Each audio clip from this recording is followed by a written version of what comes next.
Never standing on line. You wanna try me? First you better learn how to rhyme. I'm the pinnacle. That means I reign supreme. And I'm notorious. I push you like a jelly bean.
What's up, man?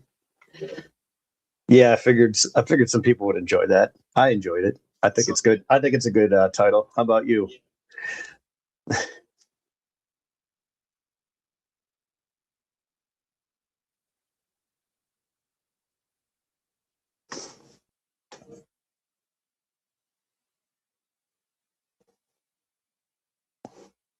That's true. But they do have eyes on the hobby. That's uh that's something that's true. True story. Alan, good morning. It's one it's 1 o'clock in the afternoon.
Oh, are you shitting me?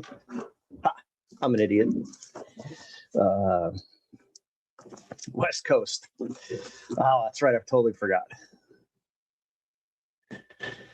That's true. They do want to cut. They want more than that. They definitely want more than that. But that's okay. That's fine. Let them do their thing. All in time. All in good time. Hey, things will happen. It's happening. Yeah.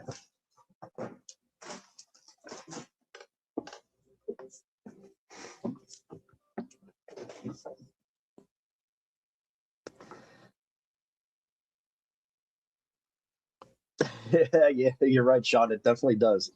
I'm sorting though. I'm redoing this Phillies box because someone was inquiring about some Phillies cards. So instead of like going through and pulling them, I'm just putting them in by player now. Most of this stuff's been done, but there's like prospects and players that are, I guess, doing better right now that need to be sorted. So yeah, that's what I'm doing.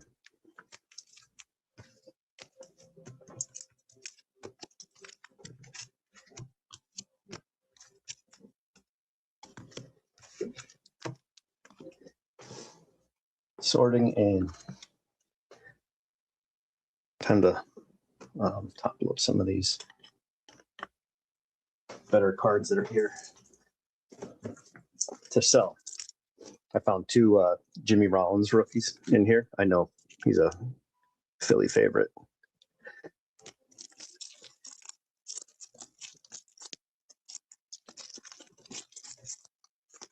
Come on, guys, let's make some trades. Let's make some deals.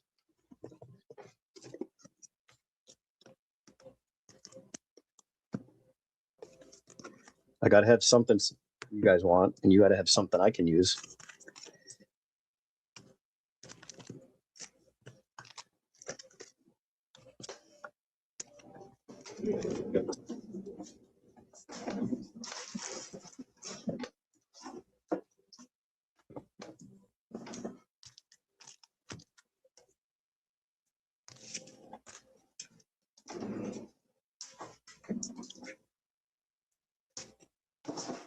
Come on, Newman, don't play games with me.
All right, there we go. Already much cleaner.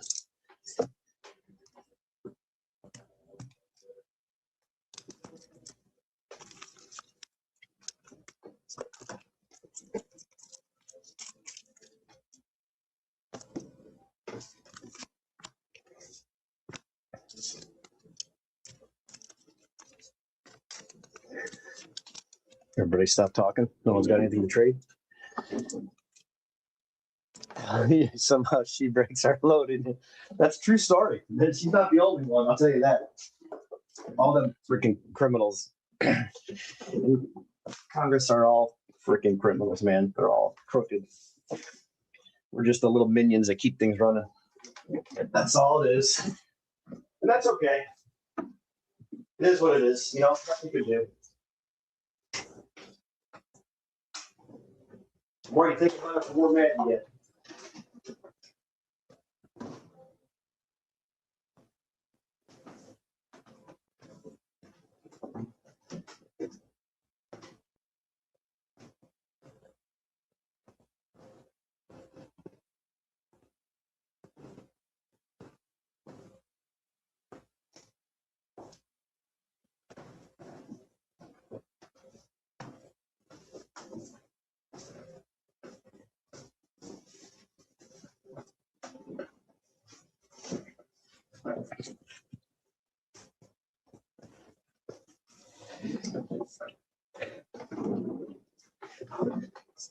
Is this thing on?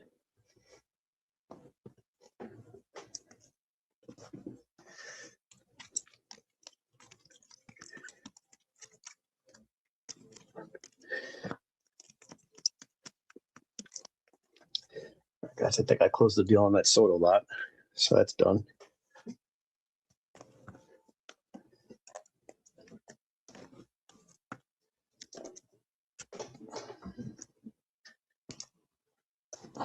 I have an 82 traded set here today if anybody's interested. No damage, just a little off left to right. Top to bottom's good. Mid-grade Cal Ripken there with the 82 traded set.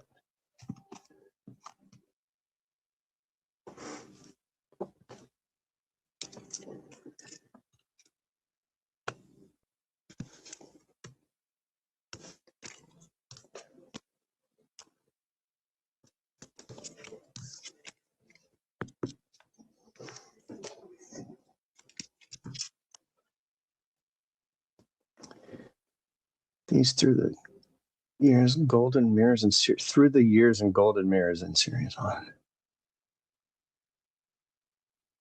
Oh yeah. Okay. All right, that makes sense then. You need help with Gabriel Arias I can get. You know what? This is going to be his year to either shit or get off the pot. Meaning, I don't know if he's going to stay on the team. Because Bazzano's going to come up, and it's going to be between him and what do you call it?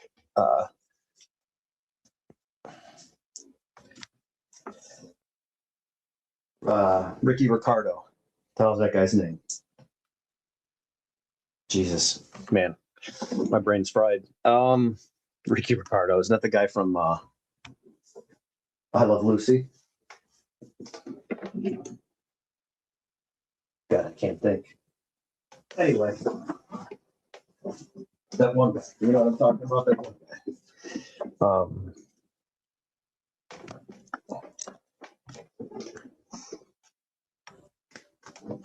Brian Rocchio. That's what I'm thinking of.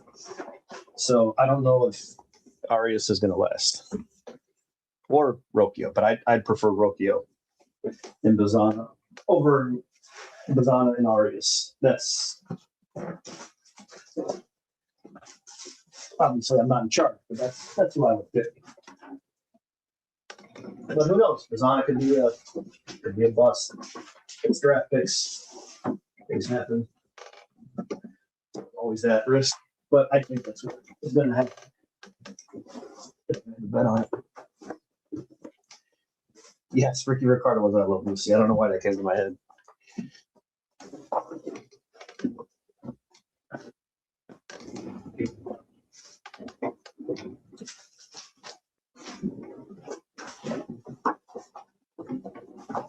Everybody's compromised. Everybody's compromised. They're all sick in the head. You're all screwed up. Not you, but you know what I'm saying. You know what I'm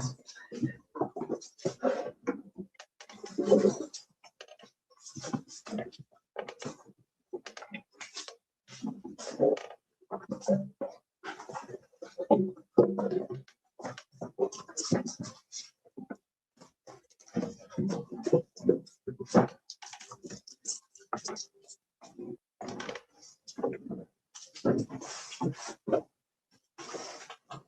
All this.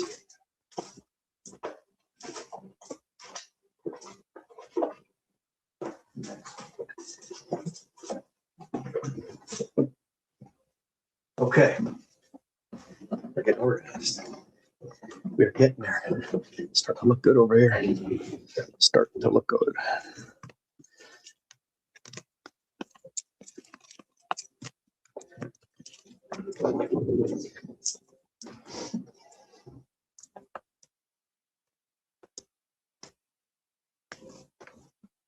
What's up, Adam?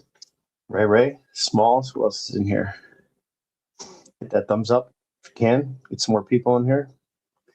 I'll try to give away another pile of cards or something here. I got more crap to sort through. Garbage.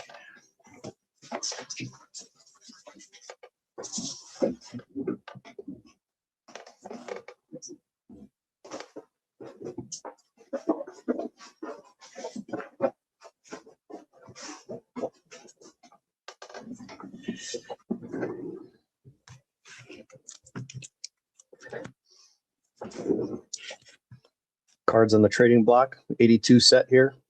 Anybody wants to fire off some trades? Let's get it going. Got all these going to be going out to one collector, Frankie Alvarez. For the Metropolitans.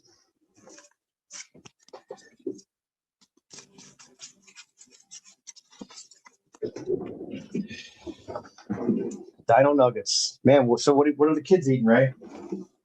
Good choice. Or are they just watching you eat Dino Nuggets?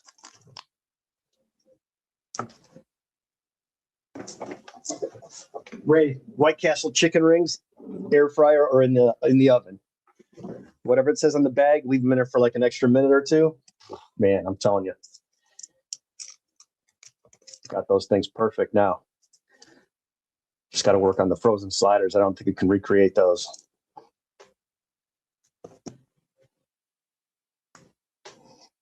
It depends what time of day it is, honestly. Adam, if it's late night and I'm hungry, you got some leverage there. Any other time of the day, not so much. Especially if I have to continue working the rest of the day.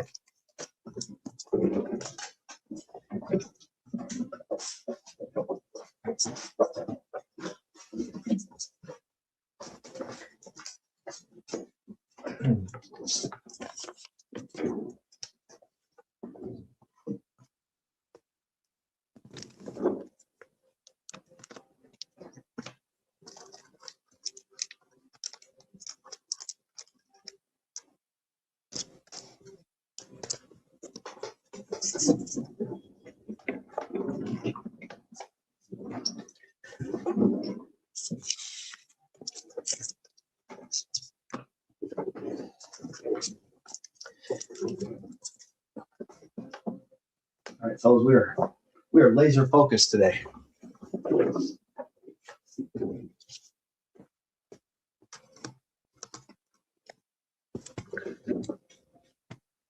What the hell happened to the comments? Uh-oh. Oh, there we go. Okay. Yeah, right. You ready to test the gut, man? Let's go. Nice week this week. It's supposed to be in the 50s, man. Got time to hit the open road and get a 30 sack, a crave, or no, sorry, 20 sack or a 30 pack crave case.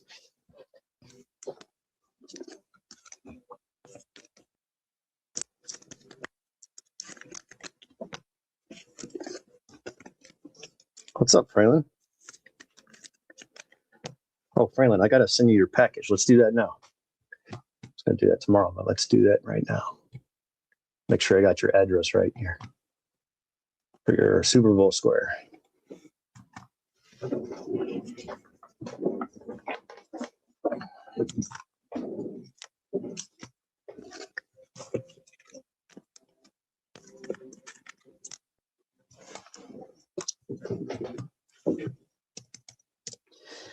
All right.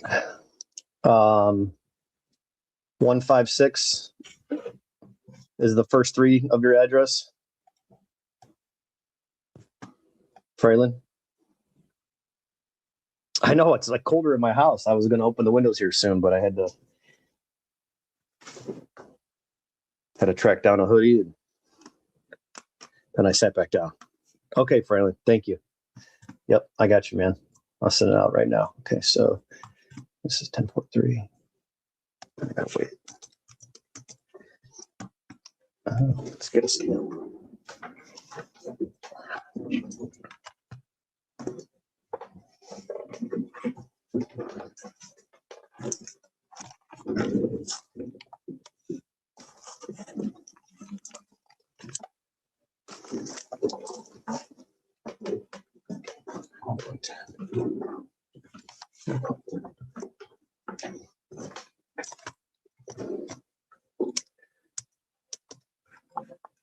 Guys, what do you want to trade for, man? Let's make some deals today.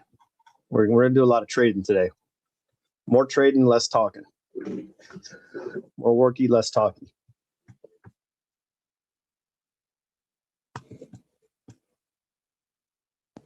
$883. Fraylin, where the hell do you live? Jesus, on the moon? Man, price of poker just went up.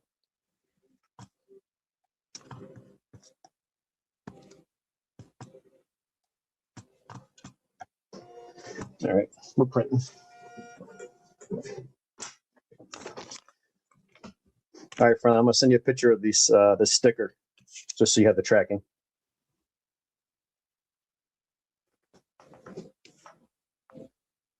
I'll text it to your phone.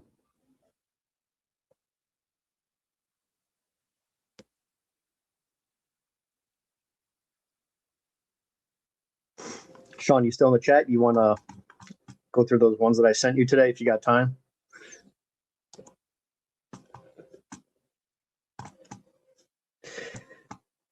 Yeah, the moon. I remember when back in my day, packages were $6.27. Oh, this is Super Bowl.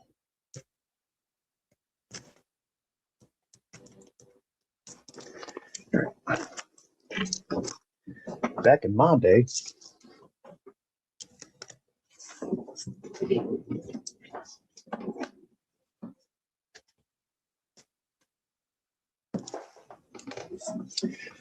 right, let's see what else we can get going. Plug in the phone, get some juice going.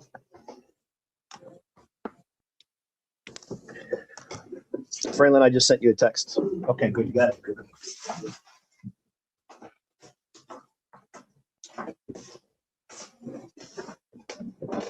Random cards landing. I'm just going to start making a pile. Because I don't feel like moving boxes just to put one or two cards back in. So we're just going to go through stuff and make a pile and give it away. I opened this at some point. I have no idea why, but I did.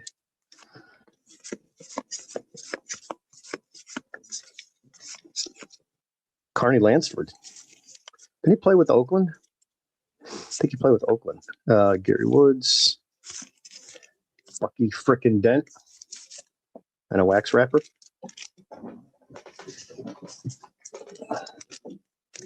Put that in the pile. Guys, start getting guesses in 1 to 100. I'm going to just keep track throughout the show. And I'm just going to put a pile together as I'm going through here. I'm getting rid of crap here. Here's a Don Sutton, and here's a Danny Murdoch. Murdoch? Is that the guy that killed his family? Murdoch? There's an 80 Sutton. We'll put that in there. Drop it in the chat, fellas. 1 to 100. Desk clearing time.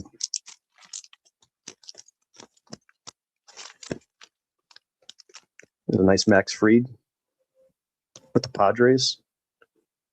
Platinum report. That's a pretty cool, simple looking card, like a refractor. I don't know what year this is from, but it's really early because he's with the Padres here. 2014. Do you have any Stadium Club Instavision? Yeah, I've got Julio.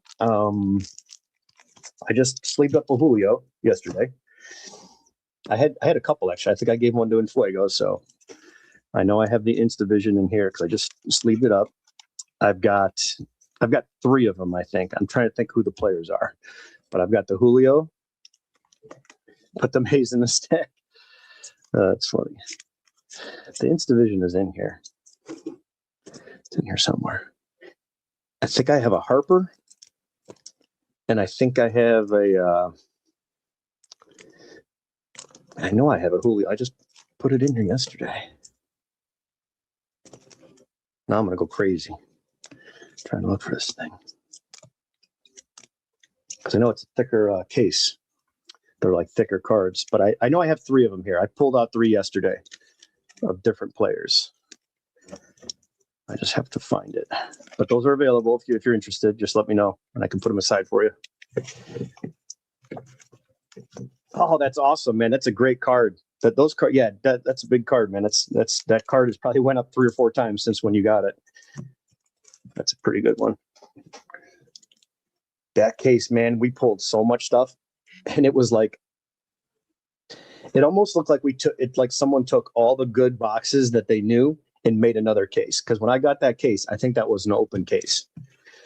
Like it was already ripped open. I was like, man, this is not going to be any good. But I trust the people that I get stuff from. And that case had everything. That had the redemption, the Bobby Witt redemption that I pulled for in Fuego. And then me and him made a deal for that. We traded some stuff. And then it had all the parallels, like those reds and blacks of like, it was like Julio, Bobby. We just kept stacking them up. I remember that video like it was yesterday. That was a great case of black, and those blaster boxes. Oh, you want to buy stuff, man? I'll sell them to you. I'm just looking for trade stuff. That's fine. I don't mind selling to you guys. I'd prefer to get a trade going. You know what I mean? Here's a Tristan Casas Mega Mojo rookie.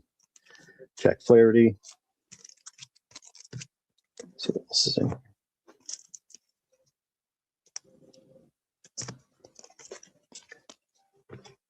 Brett Beatty with the scarf on, short print. Taj Bradley Holiday.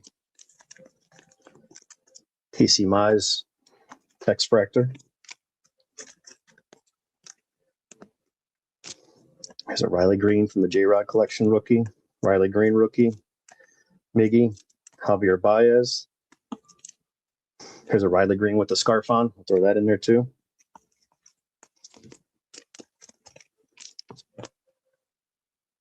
Here's a Wander. We'll put that in there too. Someone's got to get that.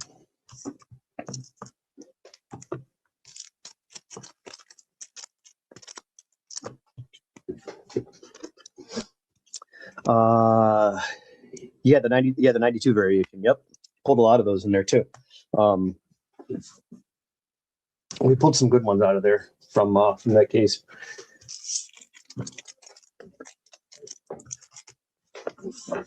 That run of boxes was definitely different. It was it could have been a complete case.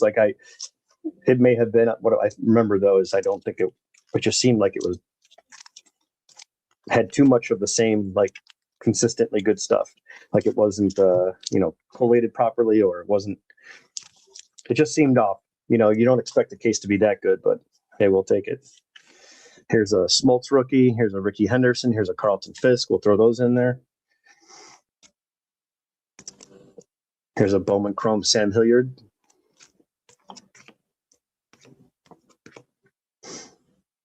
Mickey Moniak blue to 150.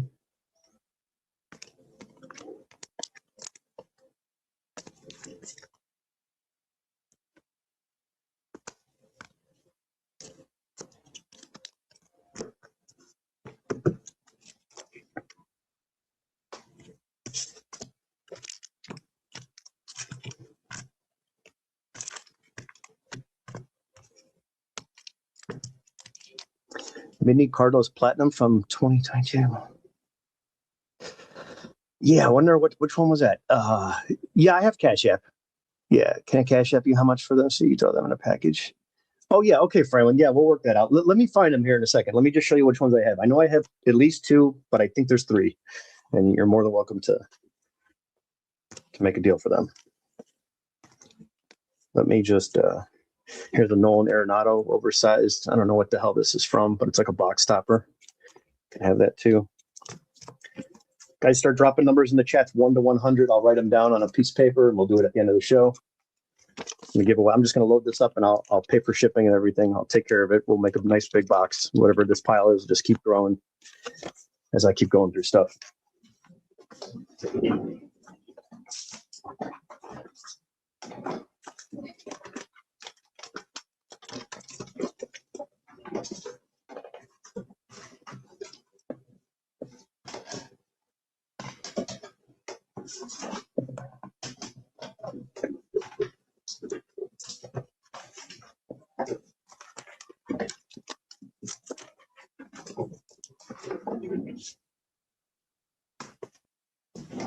Oh crap, there's a pile full of cards on the floor. Someone's gonna get those too.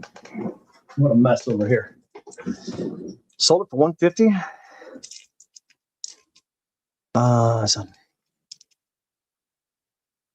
Which mini, which one was that?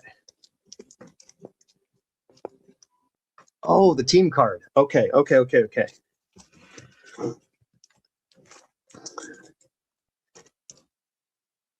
Yeah, that was a Platinum 101. It wasn't a team card. It was like a card that had like, how do I say it? It wasn't like a team photo, but it was like the team. Was it like the team where they do like, you know, the high fives and stuff like that? And it's like 4, 5, 6 players. Is that what it was? No, I thought I saw Platinum and I was like, oh, Platinum Anniversary. But now I'm like, oh, I know what you're talking about now. I remember it.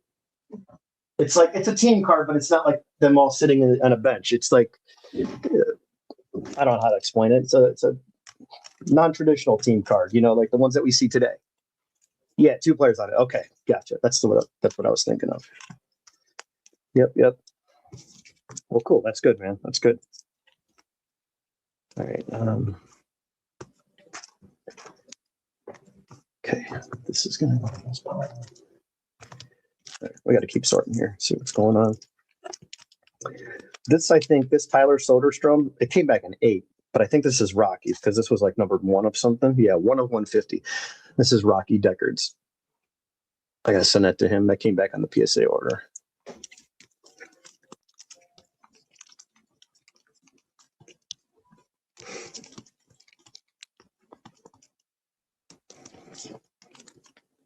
Sean, I have this lot of CJ Stroud if you're interested.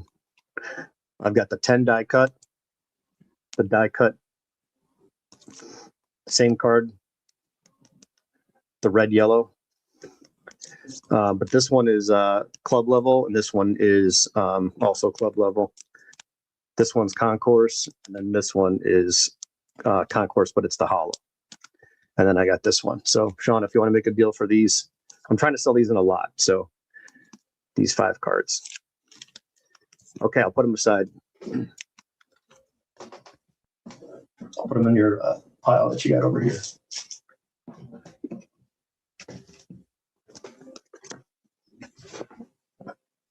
No, I honestly, Sean, I mean, I picked up a couple of those when they were really cheap because, I mean, I like, you know, some quarterbacks.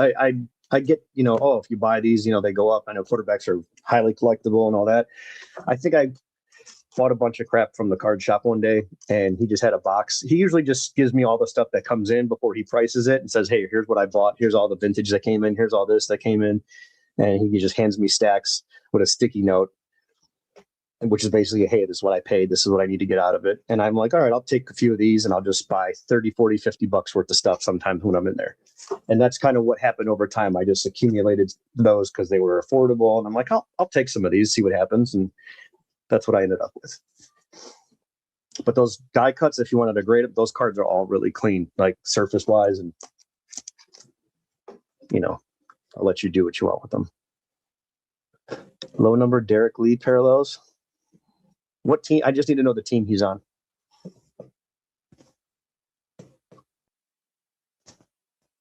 Yeah, he's real good dude, man. They're good people. They've been around for like 40 years. I mean, it's in their second location. They just moved from one location to the other, but they've been in the area for going on for almost 38 years right now. He's on the Cubs. All right, I'll have to check it out. Oh, here's the Instavision. Ha. There's the Instavision. This is from 2023. So that's the Julio.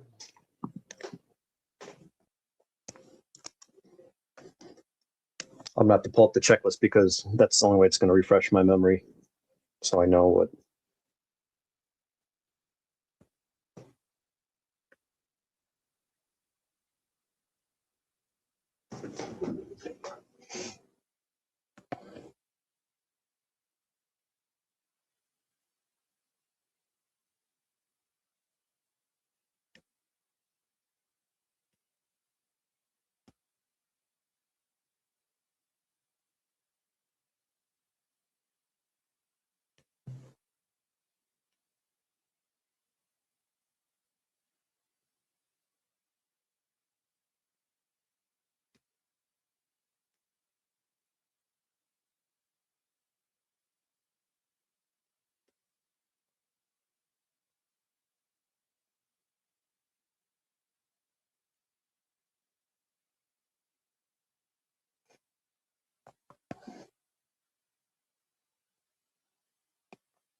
Okay.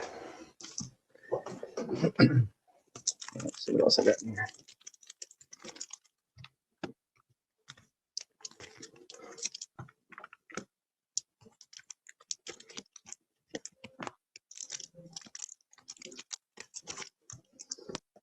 I need a freaking catch-all box here for all this crap. Heading out for a bit. Yeah, no worries. Let's make some deals, fellas. Make some trades.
Anybody, is this the short print? It's card number 699. It's from series 2, but isn't he an update? Is this the image or not image variation, but the short print that goes with the set? Smalls, can you tell me? The code on the back is 94428. Yes, this is okay. Cool. Yeah, just going through short prints and stuff. Like the golden mirrors I'm selling, these.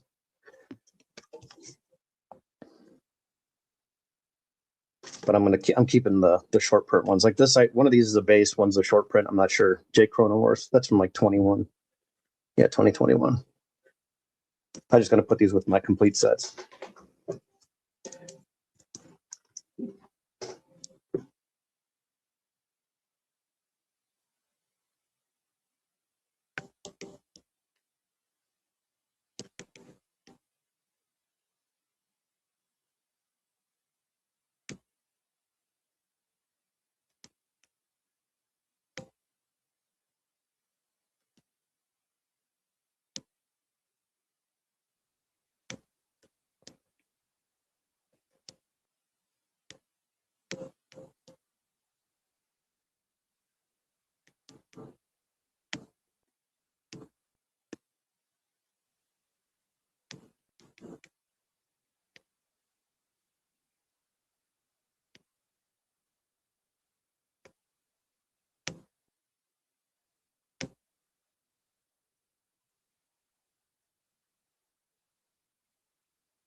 It's a little off centered top to bottom. This is just gonna go in my binder.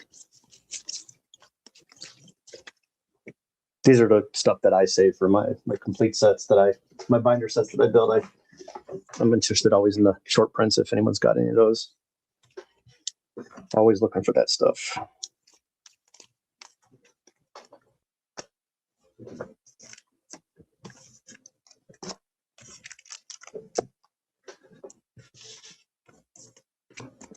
So these all have to go for sale.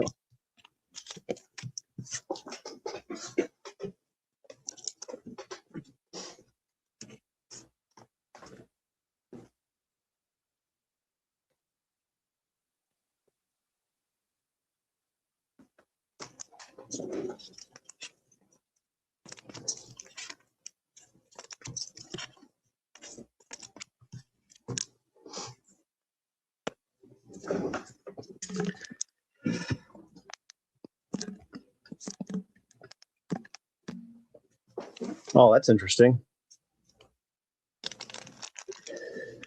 Well, Sean, I like the binders because I like to look at my cards. You know, I'm not pulling out a white cardboard box, you know, and going, hey, let's just look through these and see what's in here, you know. But again, I have my sets, then I have my personal stuff displayed, and then I have personal stuff that's locked up. So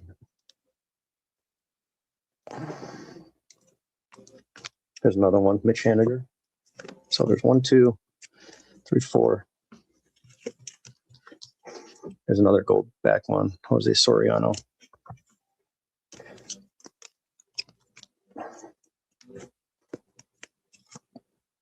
Mark Appel. I know people like these, so I just gotta sell them. That's why I got them out. I'm trying to go through stuff that's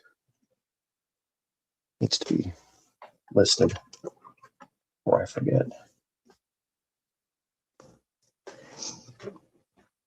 If you got something cheap, I would say, if you don't have a lot of money into it, a lot of people like to hold. But again, strike while the iron's hot. His stuff is expensive now.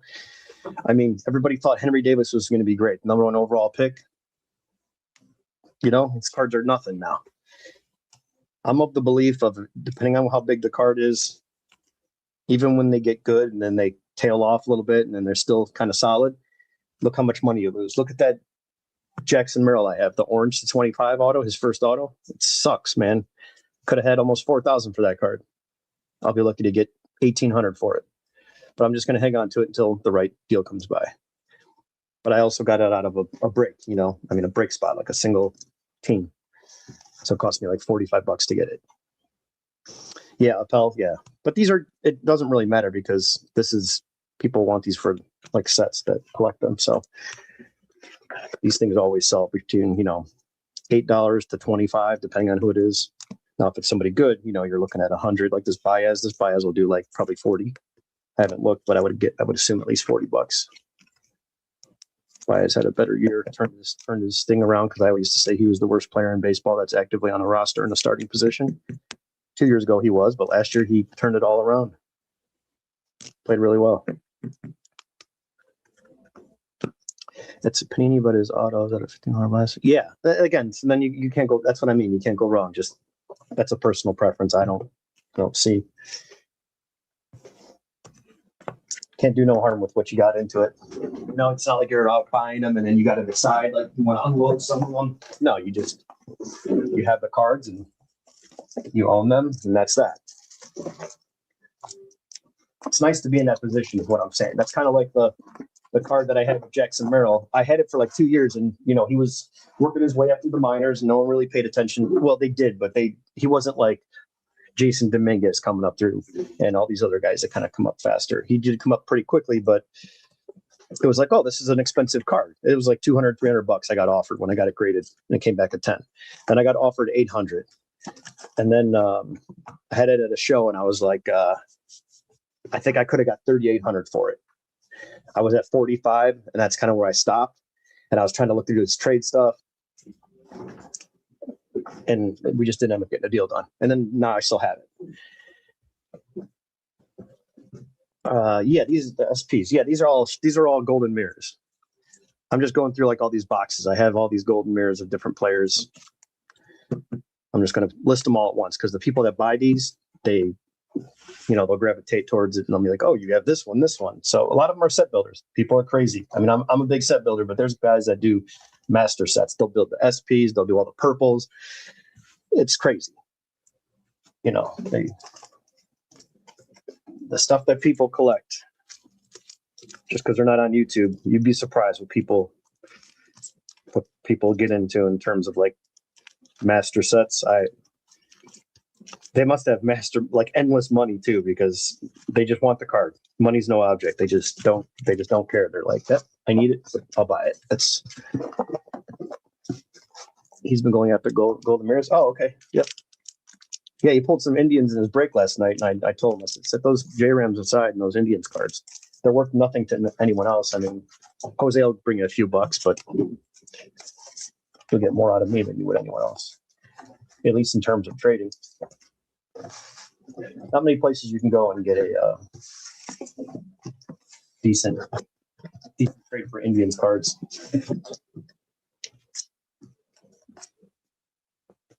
That's one of the benefits of being a Indians fan, I guess. Even if the team's good, they don't sell for a lot. Jose Ramirez stuff is just not that expensive. One day it may be, but not right now.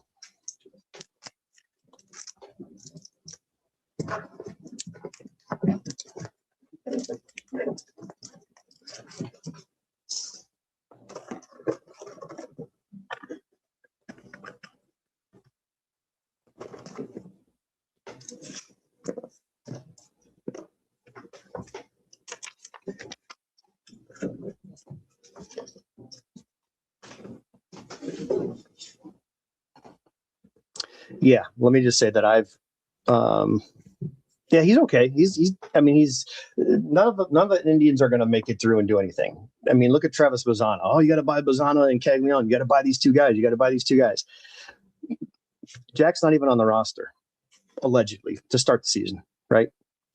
And again, that's not for sure set in stone. He could do better in, healthy and this and that. I get that. I'm just saying right now, like, these people are not ready to play tomorrow.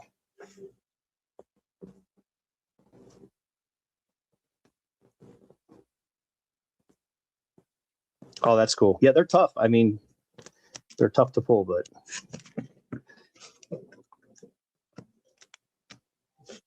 like anything else, man, it's all possible. You could buy one pack or you could buy 5 cases and have the same result.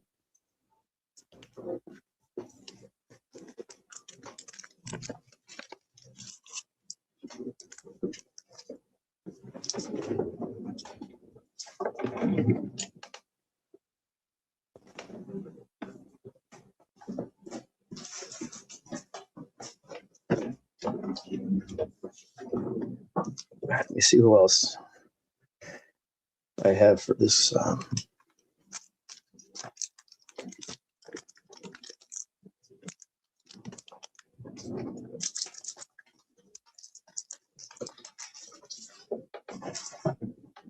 Fill up this giveaway box. Sorry, these are.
I think there's two teams that I forgot to do.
Here, Gita.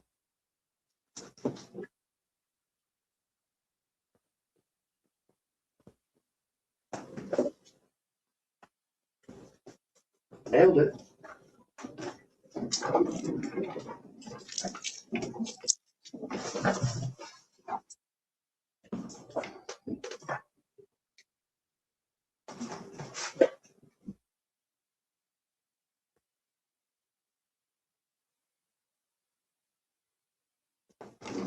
Here's the Pete Rose. Throw that in the pile.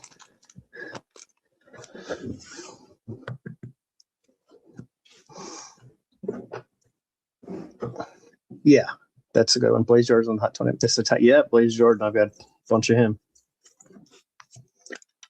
True story on that one.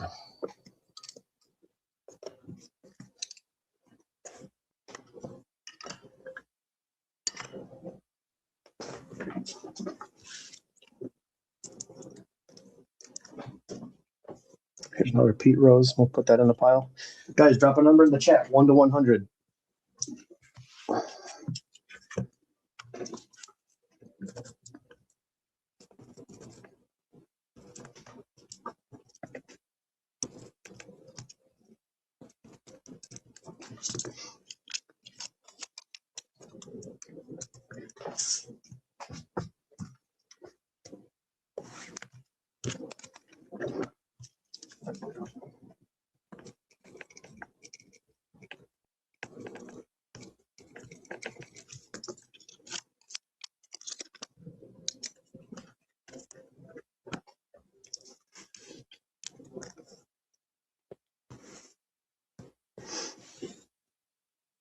Okay, Franklin, I got this for you.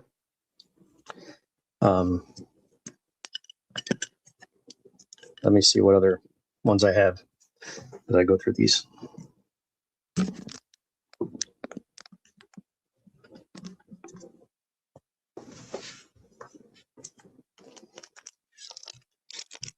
We'll keep stacking these.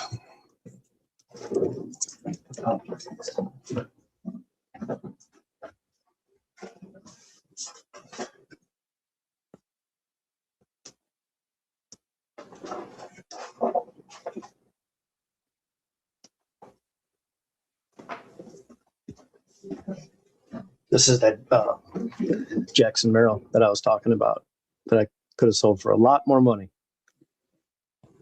But live and learn. And again, I don't have a lot into it, so I think that was mainly my final decision or reason why I didn't sell. Take less when I had the chance to.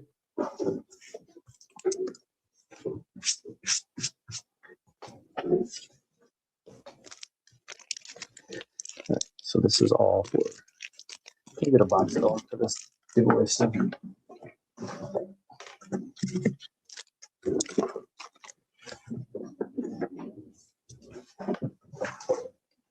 Oh, there's a mess down here. Slabs and everything. Oh boy.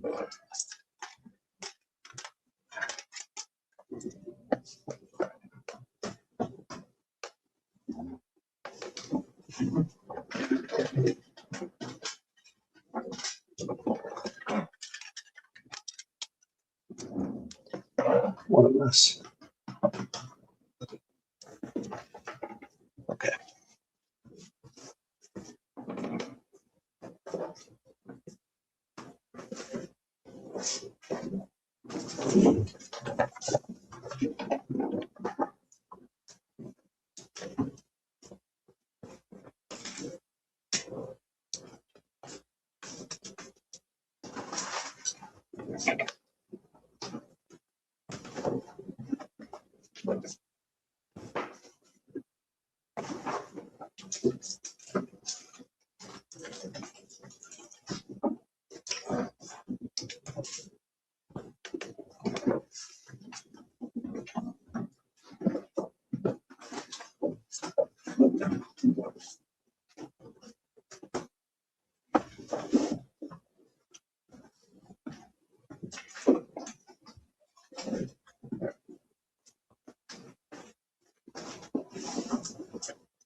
Close.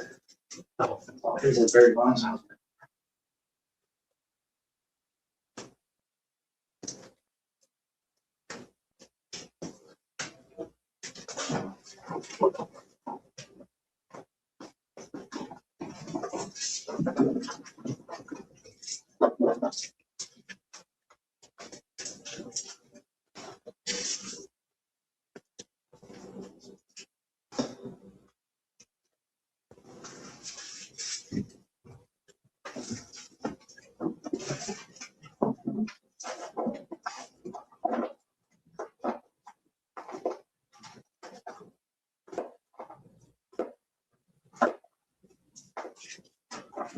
Let's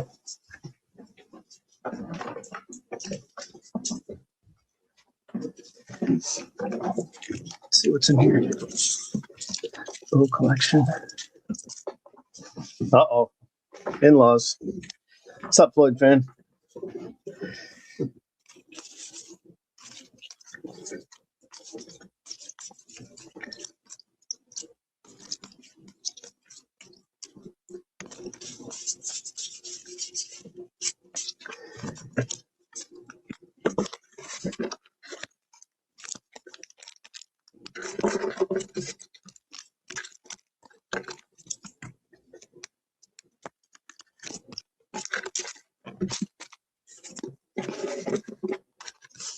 All right. We'll keep adding to that box as I continue to go through.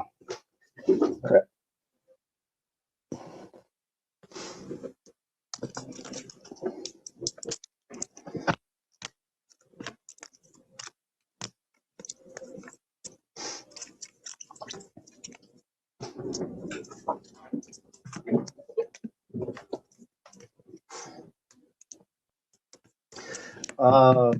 That's just I just threw that card in a giveaway.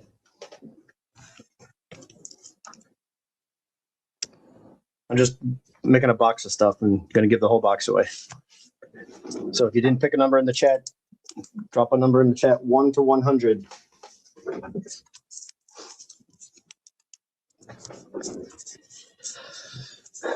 Well, you could trade over here, Smalls. I do accept cards. Bo Jackson, rookie, yours all beat up. Which one do you need? Are you talking football, baseball? Donruss, Tops. You got off for 4K. Which one was that, Fraylin? I'm going back to the chat, sorry. I need an O's fan to trade. Pull the Kobe man out of 25. Okay. Yeah, that Cowser was nice. I remember that.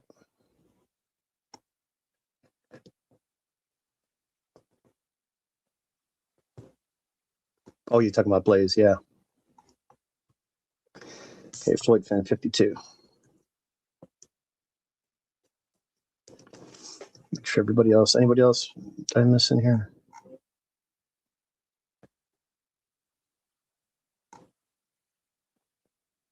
Smalls is in 69. Fraylin 66.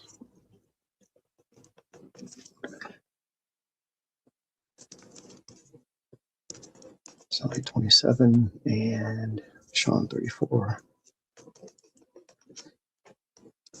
Okay. All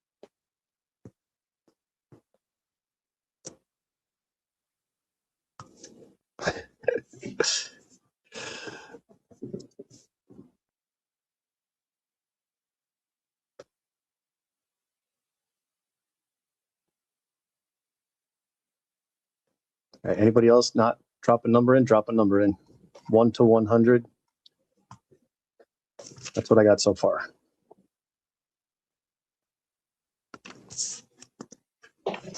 Don Russ. Okay, I'll have to take a look.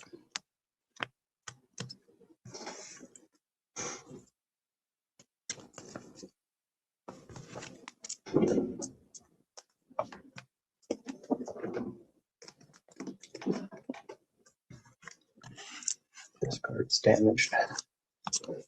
Turn.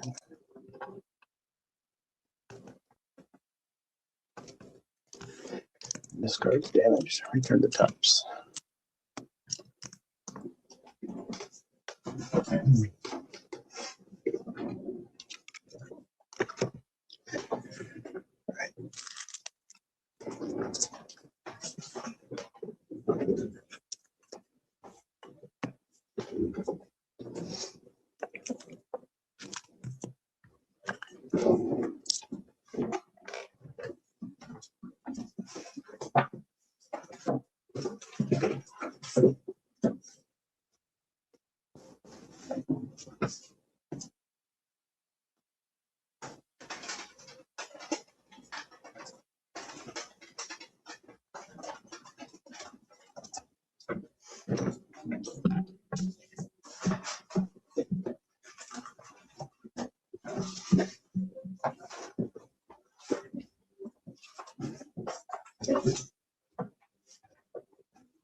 Oh, that's cool, man. That's good.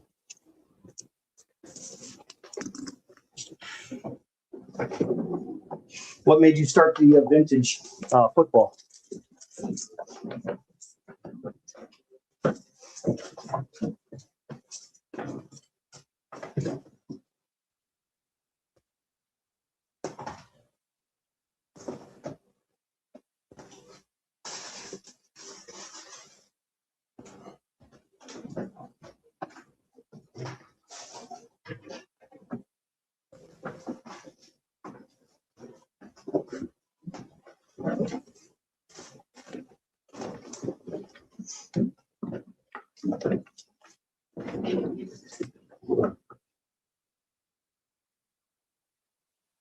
Game day, what up, man?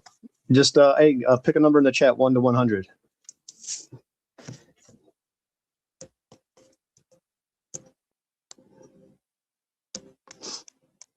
Oh, cool.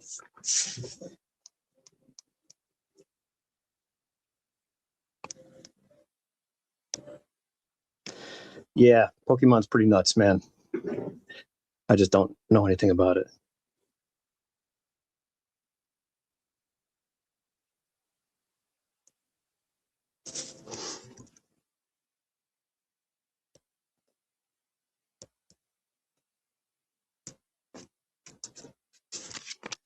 $61. All right, good deal. Let's keep it rolling.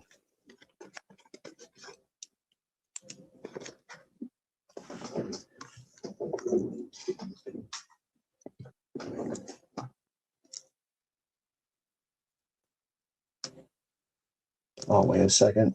Wait a second. Not these. No. Dodgers. Okay, Tatami. Wait 1 minute.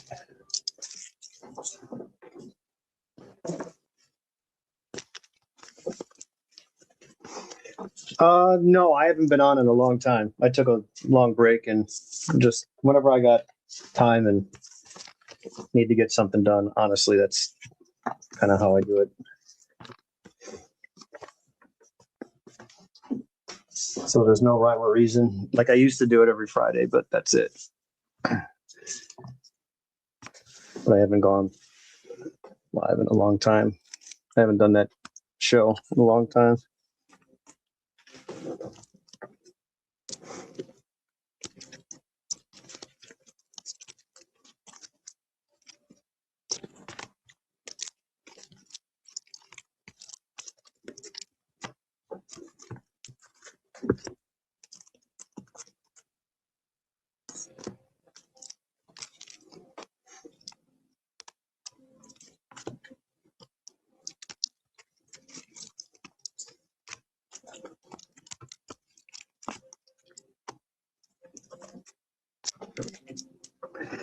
True story. Feds are watching, baby. They're watching this hobby like a hawk. Time will tell. I gotta find this damn Julio card for Alan so I can ship this package out. I don't know what the hell I do with it.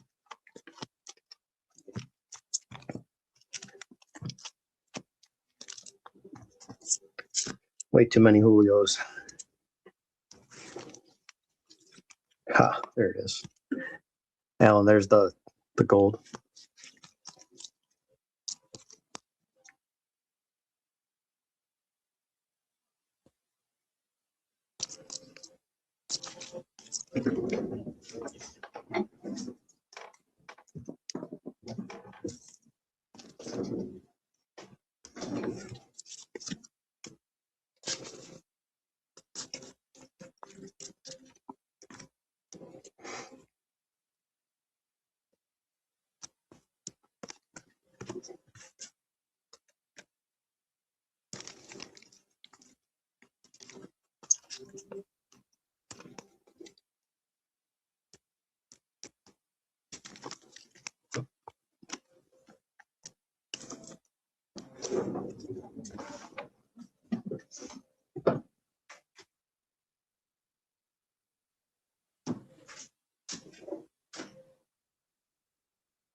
That's what I need to find if there's any parts in here.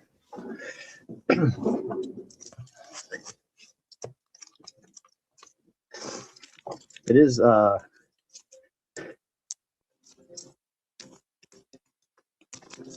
it is a good feeling when you get organized. I will definitely say that. But the best way, in my opinion, is by team and then break it down by players.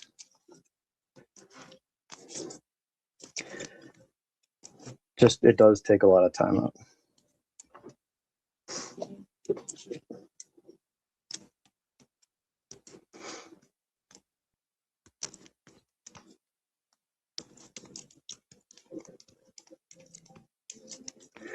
That's the hardest thing with all this. It's the time. It's the time.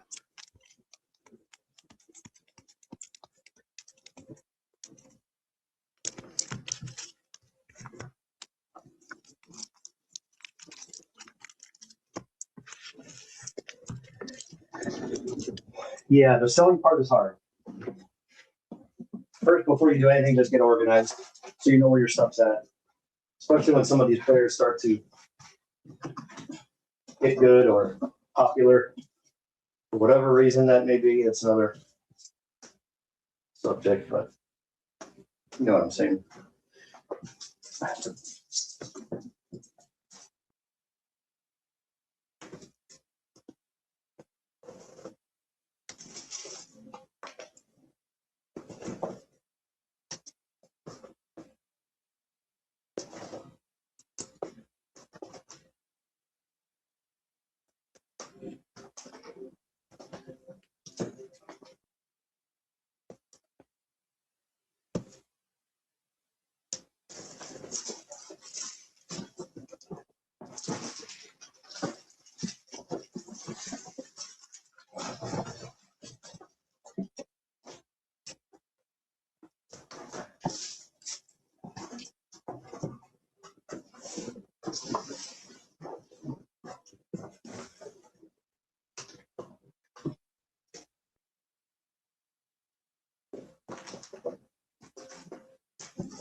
Yeah, that's fun. I'll agree with that.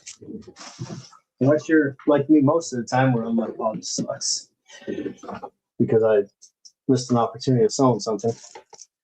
But the organization is key.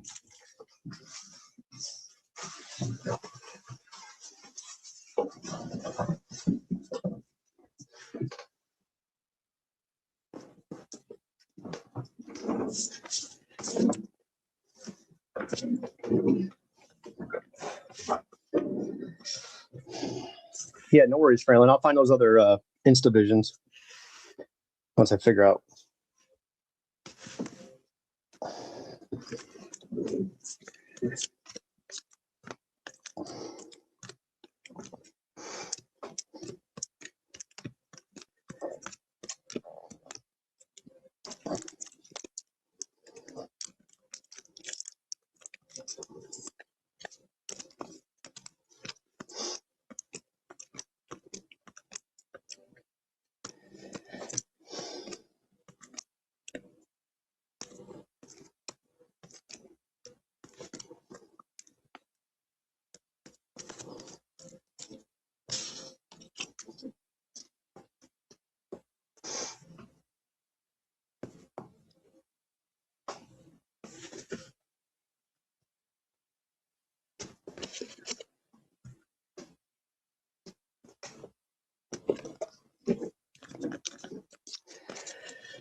Like the base stuff, if I have like bulk, that just stays with its box. But like for Bryce Harper, I'll have the Phillies stack and the Nationals stack.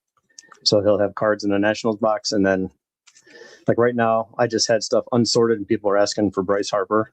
So these are like, I'll keep it like Ginter back, parallels, numbered stuff, relics, all that kind of stuff goes in one pile. And then if I have time, I'll do base in one pile and inserts in another. But right now I'm just looking for the numbered stuff. That's what people want. Even though there's still good stuff like this in here that should be in the Nationals box. But and then I'll come across stuff like this. Not very expensive, but it's the same set, but just a variation. It'll have the same card number, 195, and this is like a nickname variation, the Bam Bam and that. But I always keep these two together just because some people don't know about the cheaper stuff, and it's just easier to show like, hey, this is a variant.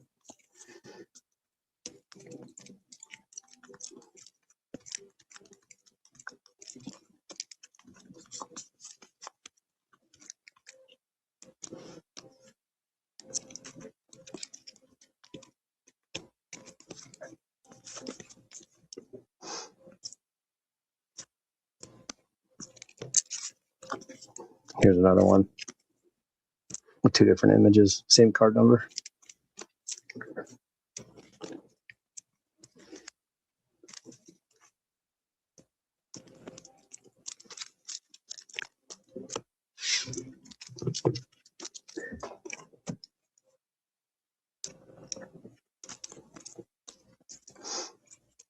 If someone's looking for a specific card for like set builds, then I know where it's at. Some of these Nationals are still mixed in here. Yeah, there's another combo of that card. Again, not expensive, but it's just.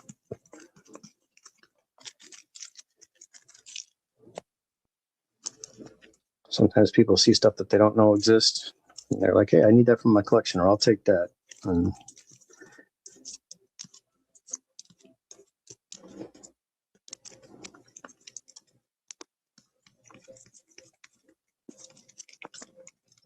I think that's like a green parallel border. They normally don't come with that flow.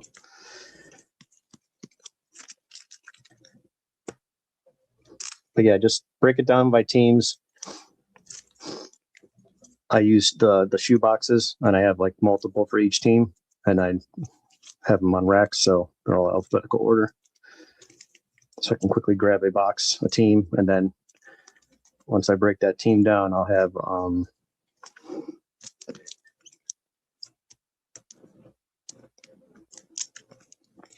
it broken down by player. I missed one there. That was out of 70.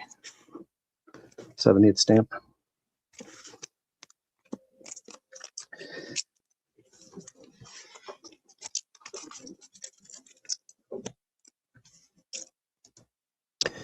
Yeah, I mean, you just got to invest the money in the cardboard. You know, just get the boxes.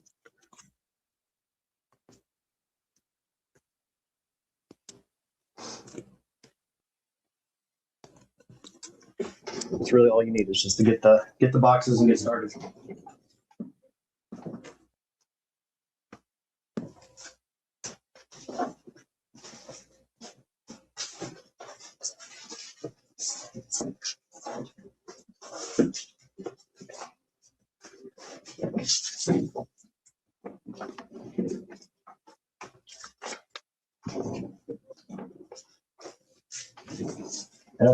You don't have to buy fancy. You don't have to buy fancy like card dividers that they sell.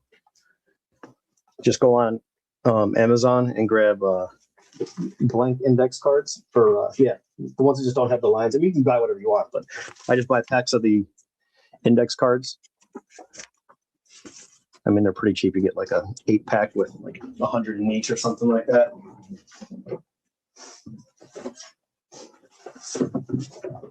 And then when I go through a box, this is kind of what it looks like when I'm all done. So I separate like this whole stack here, Jake Cronenworth, Samuel Zavala. So there'll be a slab and whatever cards I have in front here. And I don't name them or anything like that and write the names on them. I mean, that's the next step you could do, keep them in alphabetical order, but I'm constantly going through these. So I could tell. And like, this is all the unsorted stuff, which is, you know, just a random card where I only have one of this Dylan Lesko, but it's a parallel. So all this stuff in here is, and then here's some newer stuff that I haven't broken down in the player yet. Tavares Tears, he's a new prospect. Clark Candiotti, stuff like that. That's not right at 10. I should probably sell that card. But yeah, you get the idea. So that's kind of how I have it broken down.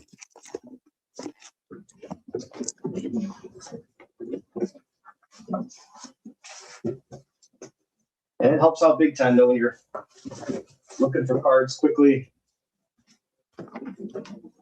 But keep in mind, I used to buy a lot of collections. So I would continue to get in new inventory and open boxes and get into breaks, whatever it is, just to stay organized. It's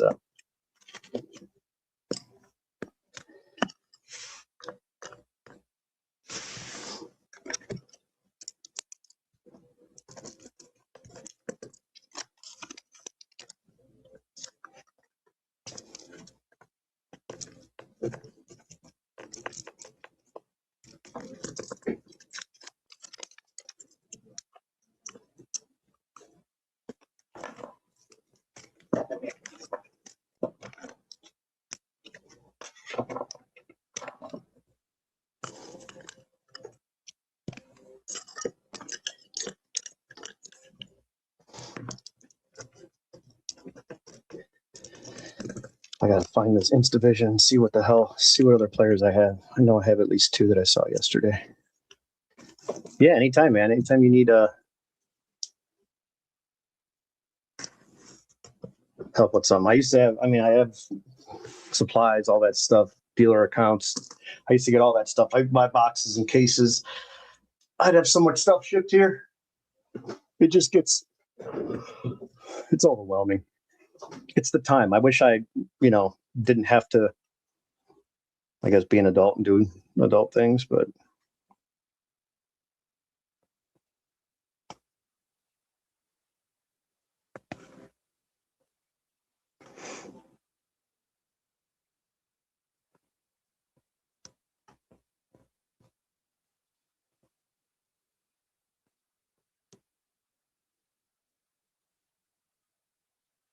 problem is also too, when things get to be more like a job than a hobby, then it's no longer fun.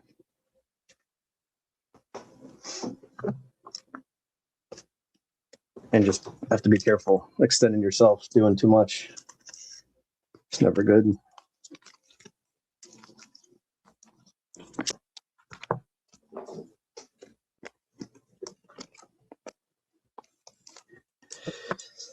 Yeah, and it's anxiety too. It's not good. It's like, oh, this is just too much. Like, you got to think about reality. What happens when you're gone? because it can happen. And then what? Then you just stick people with all this mess. Like, what do I need? 4 boxes of this and 2 of that or whatever. Like I already have cards for my set, and it's, why do I have this? Why do I have that? Because I don't know. It's my own damn fault. Like, there's nobody to blame here. It's not a bad thing. I think it's a bad thing, but most people don't, because they're like, oh, you have all this stuff, but this stuff doesn't do anything for you. You know, it's supposed to be enjoyment and it's supposed to be fun and not stressful. So when things become a certain way, you just got to make some changes. But definitely number one is getting organized, because it's bad. Missed opportunity. Torkel Sonata 5 rookie. Supposed to get that graded. He's actually played better, so his stuff has gone back up. But all stuff that I could sell. Like the satin boxes.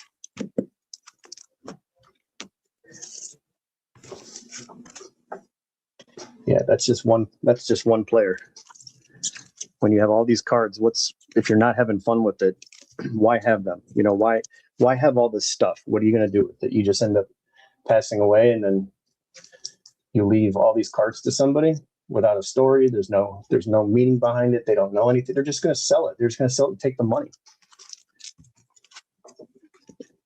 I mean, don't get me wrong. I enjoy collecting all the stuff that I have. I love the sets and all the things that I'm not selling and keeping. And I just finished my grading the last couple cards of my 53 Bowman set. Now I have the whole set graded, 5 or 6s. What's the point of? What am I going to do with it now? Okay, I got to display a 160 card set that's all in slabs. Or do I sell it and put a bunch of money in my pocket and go buy an ungraded set, put it back in a binder? Hey, Jeannie, what's up, man?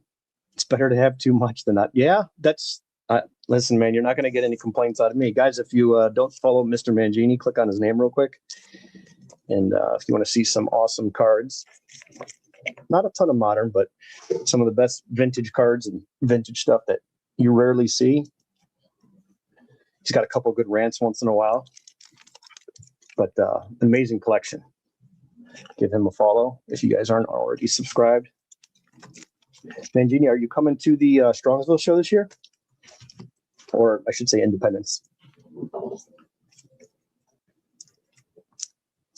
Hopefully you'll be able to make it. I live about 10 minutes away from there, so I'll definitely be there.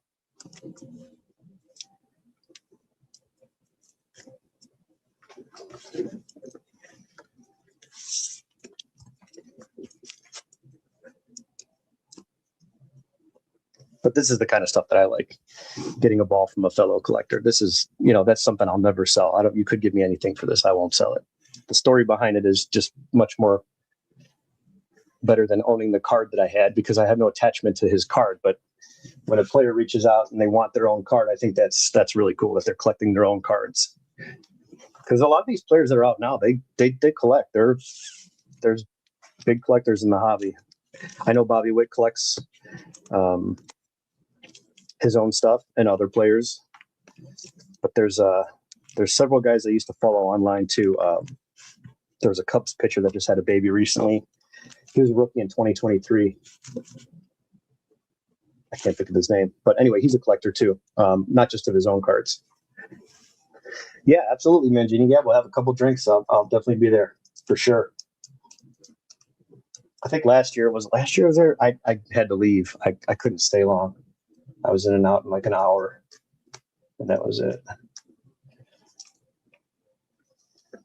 But guys, if anyone's traveling near Ohio in a couple months, there's a great vintage show that's, I don't know, it's more of a get together for me, but there's stuff there that you most likely have not seen, but you get to see it all in one place, which is cool. And then there'll be 50 or whatever, 100 Mickey Mantle rookies in there, but there's going to be stuff that you've never seen before.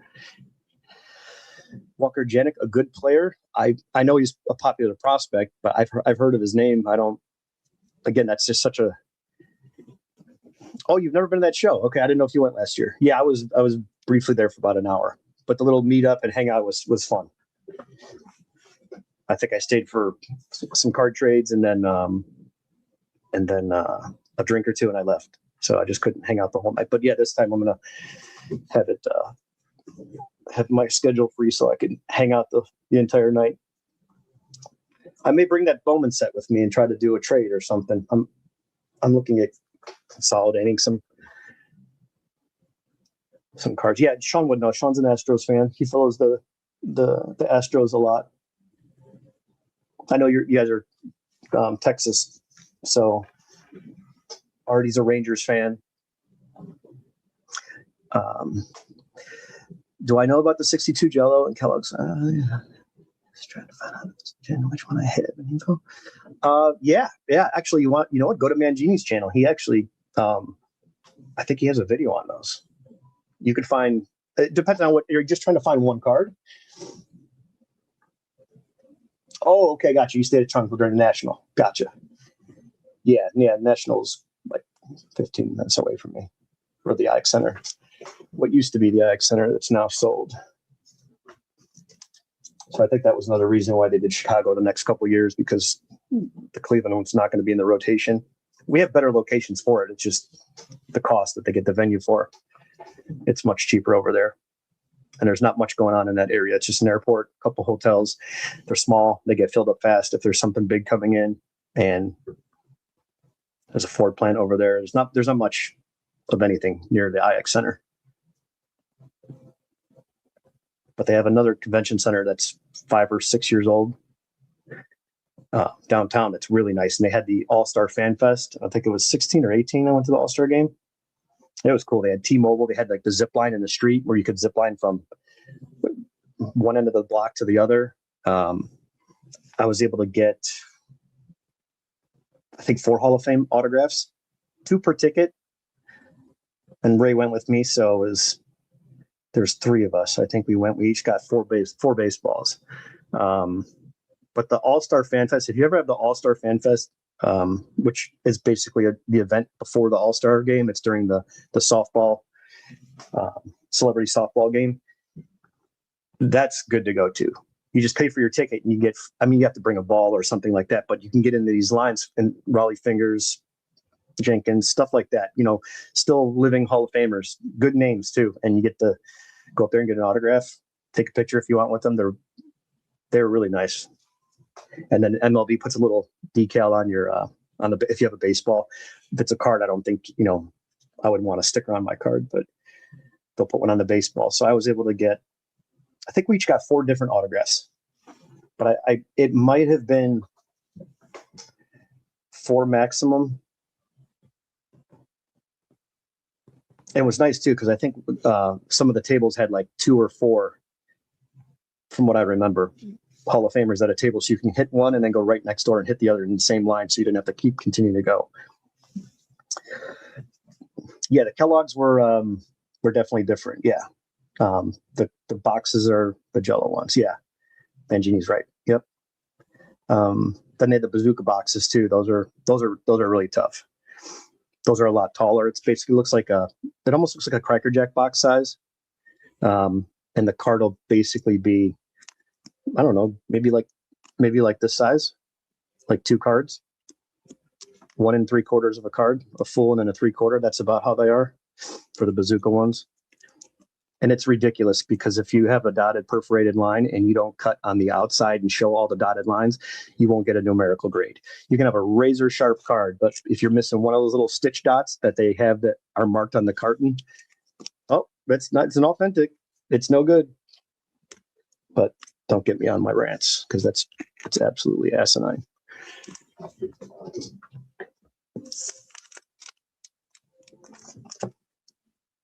Yeah, I think we covered this. I have to ask Casey about this. There's only 4 10s because this card's notoriously just off-centered, and there's only 46 9s. But I have the complete set, and I'd like to add a couple graded ones. I've got the Julio, I've got this, and I've got my Stephen Kwan, but that's in my Cleveland PC. So, but it's amazing to see the difference in these numbers of a card that's being cut a more popular player, tougher to get graded because of the centering. It's always off. And then another player that's kind of equal around the same rookie class, he's got 149 tens versus 4, 235 versus 46.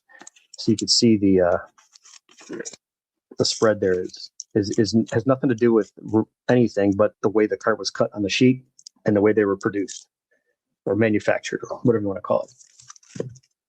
Those are the anomalies you can kind of find throughout the. Yeah, Sully, just send me a picture if you want.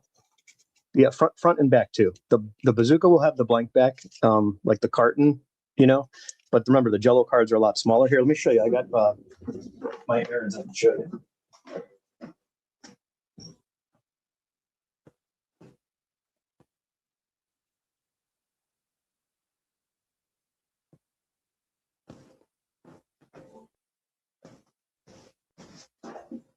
So the Post is what you're thinking of? Post cereal. So here's the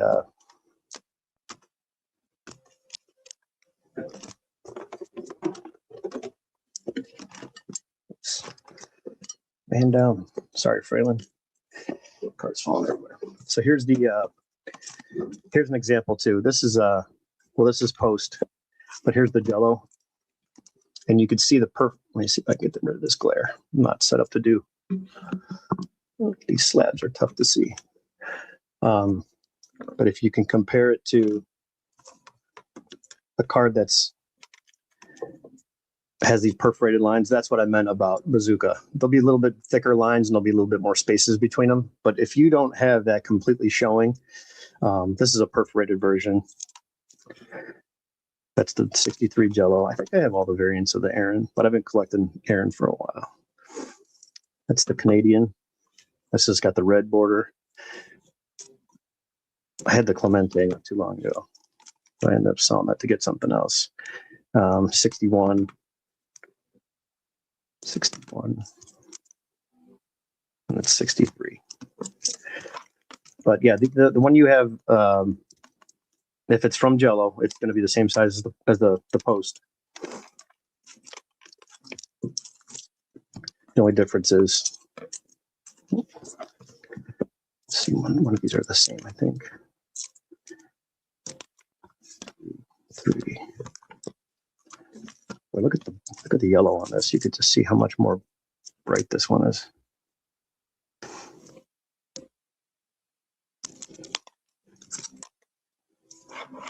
When you get cards next to each other, you really notice the difference in the color alone. Look how faded that one is.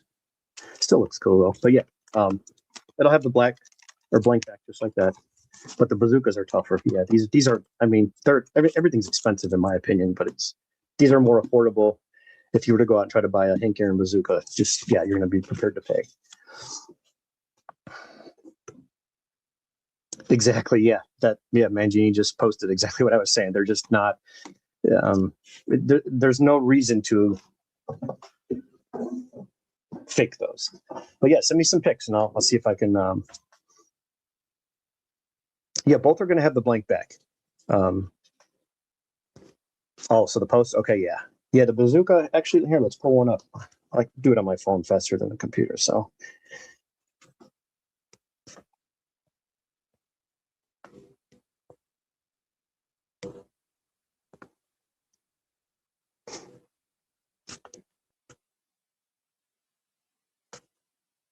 Oops, wrong year. There we go.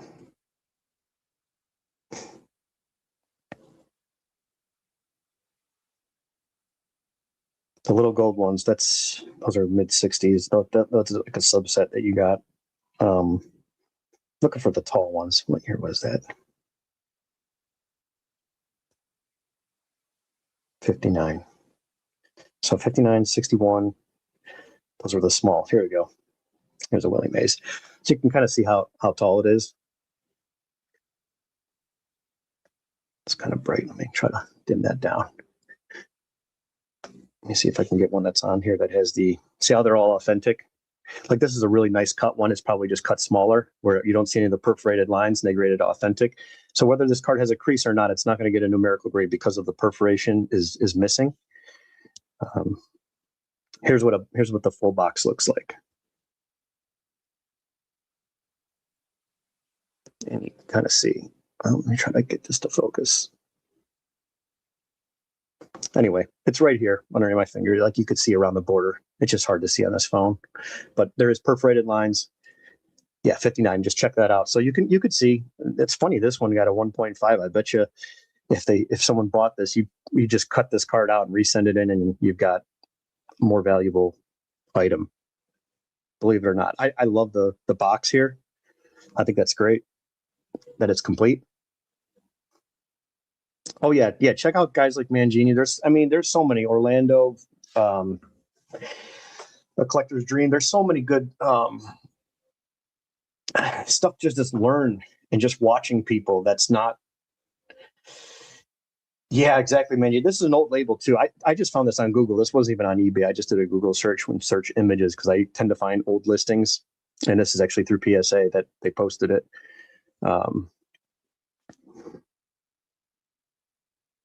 This looks like some sort of a variant that doesn't have yellow here. Like the boxes doesn't have the yellow. This is all white.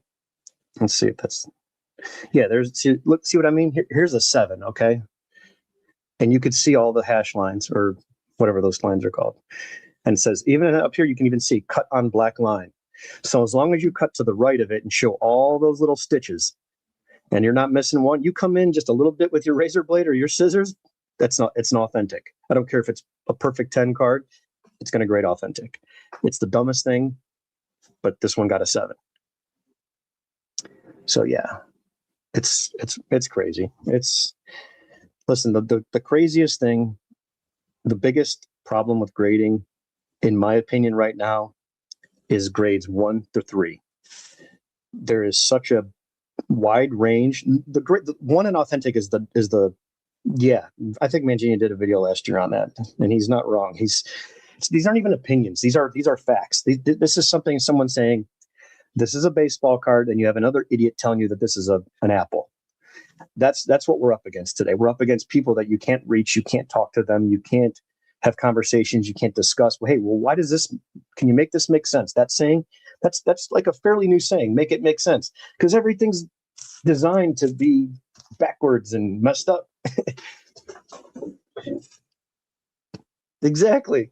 Or even on the line, like cut on the line. Remember that? Cut on the dotted line or cut right inside the dotted line so the dotted line goes away. And that's how you do it. It's maddening. It makes your head hurt is what it does. And listen, I'm fine with all the opinions. Nothing wrong with that. Opinions are great. Keep them coming. Everybody's got to have them. That's how you keep conversations going, you know? I don't want to just sit there and agree with everybody and shake my head. Yes. You know, that's why sports were always great before politics. You could have a conversation about this player and that player. Those days are gone, man. People don't know how to talk to each other, and it's crazy. But some of these rules for PSA when they're grading a card, because it falls in this parameter and it's a 1, and then this card over here is a 1, but yours has paper loss. Well, yours has 2 creases, but no paper loss and no writing on it. Like how can you compare these cards? How are they I think AI grading, I think all of it's bullshit. I think AI has its place, but I mean, smartphones have made people reliant and stupid or dumber or not as smart. I mean, I'm guilty of certain things where I'm sitting there and catch myself on a phone when I shouldn't be and just zoning out. But the AI stuff, it's not accurate. If you have honesty and you have AI grading and you have honest graders, then everything's fine. But the problem is you don't. And you can prove that. And it's not just about the honesty, it's about the way the grading structure is set up. Like a brand new card, if you have 2 of these here, let's take this for example. Here's a couple Bryce Harper cards. Let's just pretend these are both the same.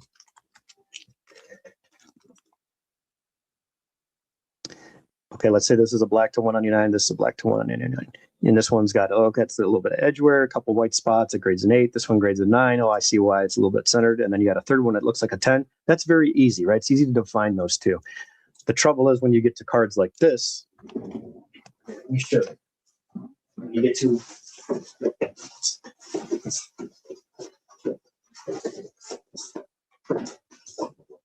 I think I have my Cal here somewhere. Oh, here we go.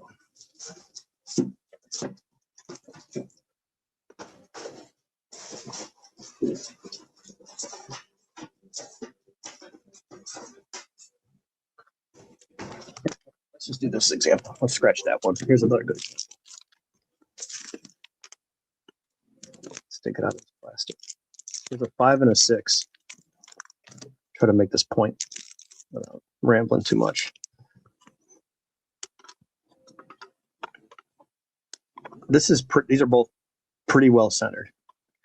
5 on the left, 6 on the right. And just trust me, I don't have to zoom too much, but you could see there's a little bit of a tan spot, corner touch, little fisheye there. Centering is what it is. You can see some of the chipping down here.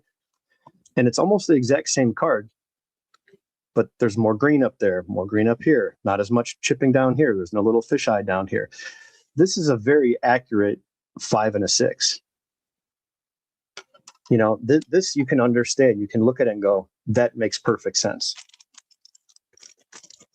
What you can't do is you can't do that with a 9 and a lot of 10s of this modern stuff. You can't. It's impossible. I mean, listen, I've been grading cards for over 20 years. I've got thousands of them and sold tens of thousands of them. You can't tell. Now, if I take a gold card here of Acuna and I go, okay, well, nice and glossy, I just take the light and I roll the light. That's usually what I do. I don't put under a heavy light. Just take the light that you're in the room and just roll it across, and you can pick up and you can see, or take something that's dark and just lay it down. You can see the white border. So the top right has a little chip on it. Okay, maybe still worthy of an 8 or a 9, but it's a nicely centered card. And I think Acuna always has great images, the diving slides, the poses that he has. I think Acuna's got some of the greatest base images out there for a new player. Like, that's his base card. And this kid plays hard. I'm not a Braves fan, but I'm an Acuna fan because I like baseball, and I'm always rooting for this guy because he's always hurt. I just want to see him healthy for a handful of years and see what he can do. But yeah, so that stuff's easy to see. You know, that stuff's easy where you take the card and you go, oh, there's a little bit of chipping on the back. But you really can't tell a 9 to a 10. They're so close, most of them. Now, an 8 to a 10, you should be able to see something. A 7 to a 10, you should be able to see something. Vintage and modern, it doesn't matter. A 5 to a 6, you should be able to see something. But when you have a 1 that looks like it's been run over, folded, it's got chocolate, bubble gum, baby food, whatever is on this card, like they're destroyed, right? And this is a perfect example. And I'm selling this because I am upgrading my maze and my mantle. And I'm not saying this because this is my card. But this card is amazing in terms of centering. It's got good color, but it does have these wear spots. This is not paper loss. It does have the spot that's worn. There's no paper missing. There's a crease here, and a wrinkle right here. And the back is clean, and there's no pinholes. This card got a 1. Now, it's expensive to get it regraded or have a second opinion, or do I reach out to PSA and say, hey, you know, I've been grading with you guys for a long time, grading cards a long time. I'm not trying to cause a scene, but you think someone could take a look at it? They can review it for you. But do I want to pay that to get what, a 2? Sure, it would increase the value. But let me just go to my phone here and let me see these screenshots I've saved over years, where I have examples of, now again, other 52 cards, but just in general speaking, we're talking about a 1. This is the one thing I think needs to be fixed right away with PSA. I think this is a spot in the hobby that's like here we go. Here we go. I mean, stop. That's a new grade too. 1009. That's a new grade. Can we stop? Like, this is not a 1. Or this is not a 1. Look, this card is destroyed. I mean, look at this thing. This got a PSA 1. It's been in a dog's mouth. People have been chewing on it. And listen, I've got hundreds of examples. I don't make this kind of content. I just chat with you guys and hang out and talk cards and sort and do my stuff. And that's it. Okay, here. That's a 1. Paper loss, and that's been in a cat's mouth. That looked like a cat had it, ripped it right here. 1, 2, 3, 4 little rips right here. Another that looks like a tear, but again, let's just call it a crease. Now again, this is all amplified with better lighting and everything, so this card just looks like it's darker, but it's not. So this is a 1. Very nicely centered out here on the left on the mantle, but it looks like it was in a cat's mouth and it just got ripped out. And then here's my point behind this. Now that's a 2. 1, 2, 3, 4, 5 creases all across the face. Off center, top to bottom, off centered, left to right. This card got a 2. You're telling me this card that literally the border is torn off right here. That's paper loss. The border goes to the right. It's shifted off to the right. Someone probably, add a little bit of water-based glue, which doesn't stain cards, and they probably just, tap it down or just got it wet with their finger and smashed it back down and then sent it in. But this card got a 1, and then that card got a 2. It makes no sense. I've showed this to people who are like, oh, maybe there's a pinhole. There's no pinhole. Trust me, I have examples all over. Here's a Whitey Ford. I have the 51 Bowman set. Someone's going to take this card. This card will be, set says miscut, and it got graded. This is card number 1 in the set. This card is not miscut. This card's oversized. Anybody that knows this set can look at this set, and if they are a scumbag scammer, they would buy this. They're going to trim the bottom. They're going to keep this left border. They're going to trim this right border. This card's almost miscut on the right. The card that was next to it on the sheet and the card that was above it and below it, that's how miscut this card was. Watch for this card. Now, again, it may not happen, but you could see a crease under the brim and a spot by his nose. I watched this stuff for many, many years. I guarantee you that someone's going to take this card and trim this up and make this card a lot sharper than it is. And when you get cards back from PSA that say minimum size required, they don't have a tag that says oversized. They don't have that because they don't want people knowing that they sent the card back because it was too big. I can pull out a Gary Carter right now that I can go and razor it up because the card's too tall. Just knowing the set, you look at it and you go, man, that card's way too tall. Yeah, well, someone can take that, trim the bottom, trim the top, and then send it in and go from a 4 to an 8. I got to find more of these 52s.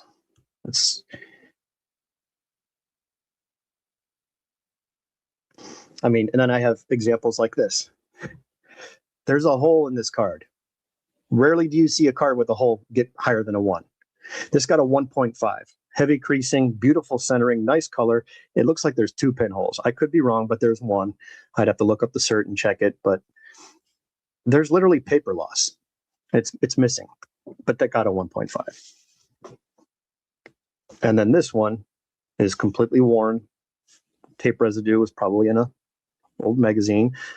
Big old chunk of paper loss. And it got a 1. That's a brand new grade too. 1293. That's a new grade. Like you can't make this stuff up. This is the biggest problem I think with grading is the 1 grade. Yeah, it's bad. And here, then you have guys like this, the Shields family collection. This is the dope Ken Golden, one of the biggest dopes that is ever surfaced in sports cards. The guy's horrible. The guy is just a sleazeball. On his video, where I took the screenshot, arguably this, arguably that, the way he uses his language, could have been a 2. Even, I think he even said even a 3. Look up the video. It's new. Just go to golden.com and find him on YouTube, and you can listen to it. And this is the card he's saying that's got paper loss right here, and it's heavily creased. That's a fold. Crease, wrinkle. Wrinkles to me are on one side and not the other. Creases are something that goes through the front, the back on the same side. So if this goes through the back, this run here, then it's a crease. A wrinkle is only on one side. That's how I interpret wrinkle versus crease. But yeah, so this card is, they got a poor 1. And the way he talks it up, and he's just a salesman, but he's misleading people. No, this is an accurate grade for this card. It is a rare card. It is nicely centered, but this is no different than any other card that's out there. Let me find a couple random pre-war cards. See if I can find a couple. Here. Here's a stack of some beaters. Okay.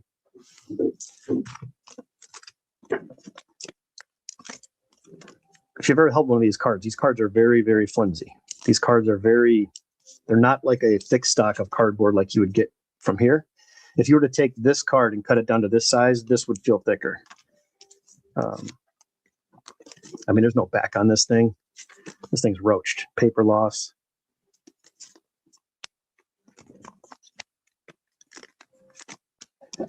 Yeah. Yeah, these are very, very flimsy, very thin card stock. Hey, you can pick up a T206 card for $15, $10. Is this card as rare? No, but it's the same set. It's the same exact card, is what I'm trying to make a point on. Like, this is the stuff that I would get thousands of views and people watching me and showing all these different cards and putting up spreadsheets and I'm, showing examples, split screen, showing this, showing that. I have too much information in my brain. It's not good. And then there's 3 in Trading Card Database. There's 3 known variations of this card where you'll have no block, 1 block, and then 3 blocks. There's like white blocks. Like, I don't know if it was part of the printing, but it looks like it's part of the beam here on this structure. But what's up, Kenny? But PSA doesn't recognize it. Like, they do so many things that they recognize, and then some of the things they don't recognize. It's wild. Like, it's a true variation. There's multiple variations. They recognize all the variations of the F-face card, like, that's a thing. Hey, you got the F-face card? Yeah, I got the scribble. I got this. I got that. I got the Flair blackout Randy Johnson, the marble ad, the partially obscured, the line through it. What we talked about the other day, there's 13 of them. But they won't recognize one of the best pitchers of all time on his rookie card. It's, I don't know. The amount of things that I would change in the hobby are what collectors care about, and the stuff that they're changing in the hobby now, the owners care about. People making all the money. Yeah, house number 1 to 100. I got a box full of cards that are loading up over here.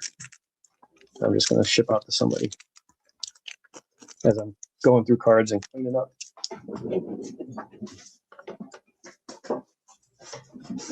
But the PSA, I mean, and 3 is tough too, but I say PSA authentic to PSA 2. You can go into 3 and have a different conversation, but the spot that's needed to be corrected is authentic to 1 and then up to 2. Oh, no worries, man. And keep in mind, like, these are my opinions. Now, what I showed you is fact-based. Everyone has a set of eyes. You can do the eye test. Do the eye test, and I call it do the money test. What do you feel? Forget what people are telling you. What do you feel? What do you think's happening right now? What are they trying to sell you? What are they trying? Take all of that into consideration. That's one thing I learned when I was young. As soon as you walk out the door, everyone wants a slice of your wallet, your bankroll. They want a slice of your paycheck. It's everything. Everything you see, read, consume. No. Listen, sidetracked I was born sidetracked. My ADD is not gonna get on track anytime soon. But I have all these things saved in this phone for that reason, because these are conversations, that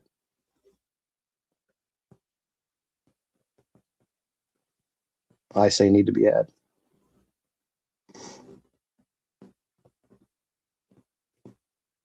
Here, by the way, there's that 51 set. That's what that card's supposed to look like. You saw that Whitey Ford, how it had so much extra card on it on the top and the right side and the bottom. The left was cut straight. So the left side was cut completely straight, and then everything was oversized on the other three sides. Someone's going to dial that thing in and make it look just like this and resell it for 4x.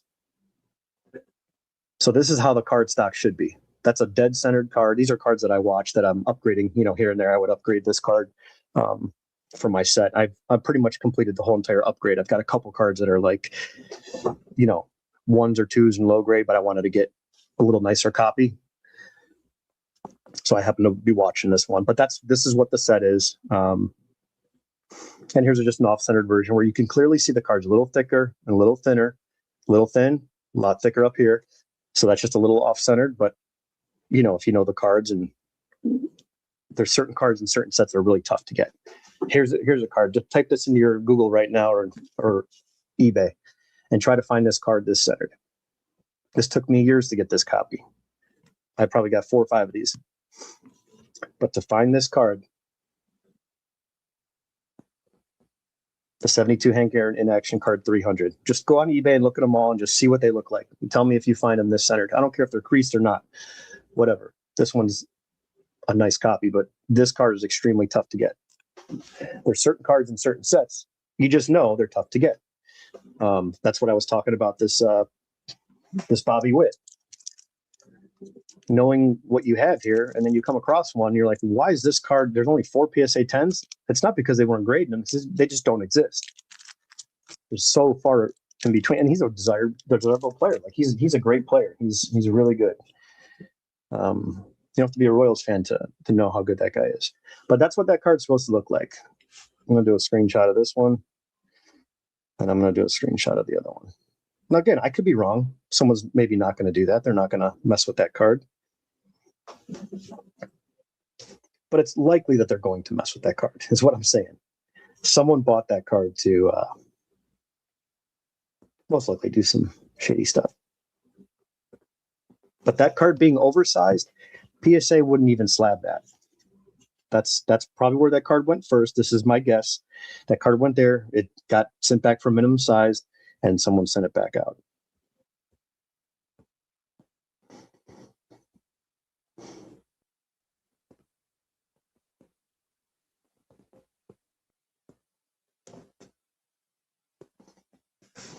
Here's another card completely miscut from 51, missing the whole left border and heavily faded and creased. I just have too many examples of this stuff, and it doesn't make sense.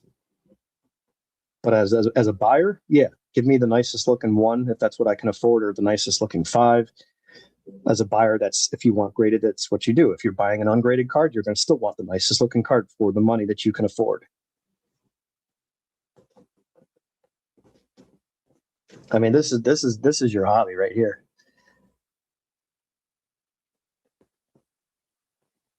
I don't think this guy's ever changed a light bulb in his life.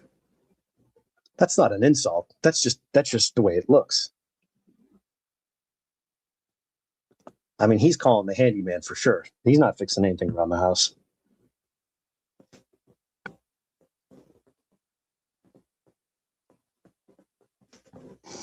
Yeah, PSA 1. Like, come on, man. This is terrible. These cards are, they just,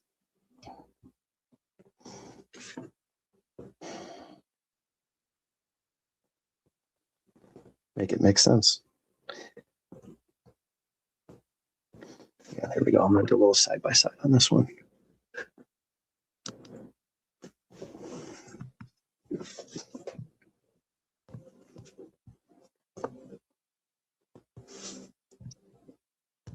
Create side by side.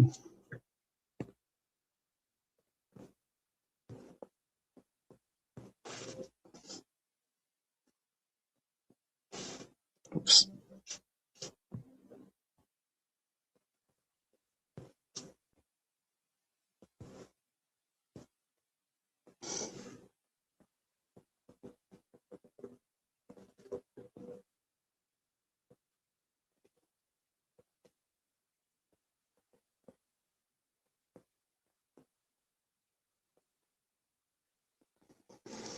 Trying to just line these up so you guys can kind of get an idea what I'm talking about. There we go. Let me save it. All right.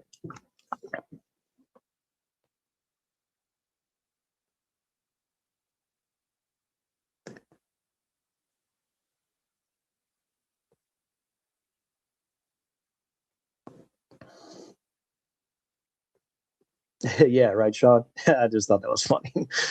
It's laughable. But yeah, there's a good example right there of what that card should look like in terms of size and how it's cut right up here at this high angle. Right there is where they're going to start, and they'll just trim back, and then that bottom border is perfect. And if it's just a little too thin, just make that a little bit heavy. As long as the card comes up to size, it's good. And you're going to turn an authentic to a 2 or a 3 with that wrinkle there, but it'll be a like perfectly centered, dead centered card. Let's just see if that happens. Trust me, I watch because I have I have this set, and there's 2 cards, this and a couple of commons out of like the high 200s that I need to upgrade. But that's not just me. I don't have like more knowledge than anybody. That's just somebody that can look at a card and go, hey, that's a 1951 Bowman. Look at all these. They're all about the same. Some are more centered than others, but they're all about the same. And you can look at that Whitey Ford and go, this card clearly is something's wrong here. But they slabbed it, and we'll see what happens. So, and there's people that look for this stuff all the time. They're looking for cards with dirt on them. They'll soak them. They'll clean them. They'll resend them back out.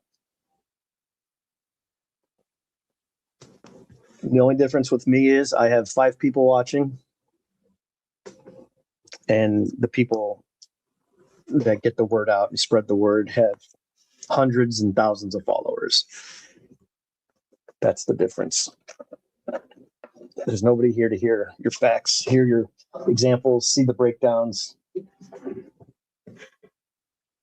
that's just not content that I want to put out and do my own videos with.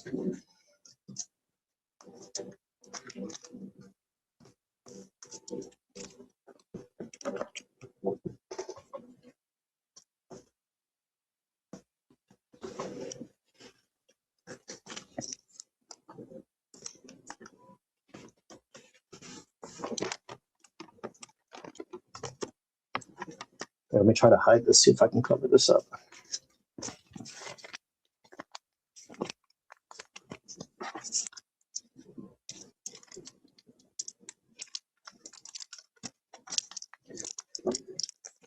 Clean back, no creases.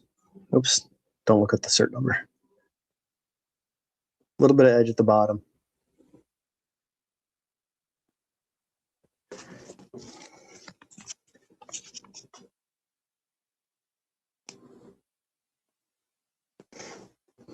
There, how's that for centering for a 54?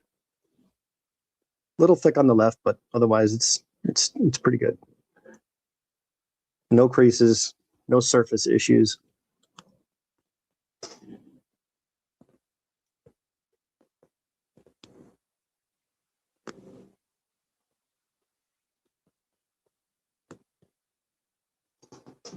Yeah, Fed's watching, boys. Let me tell you something.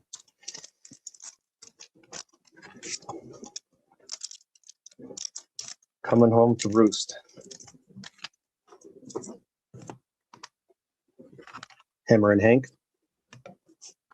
They had these discs that were like, business would have their stuff on the back here. Ice cream, things like that. Convenience stores, like a 7-Eleven.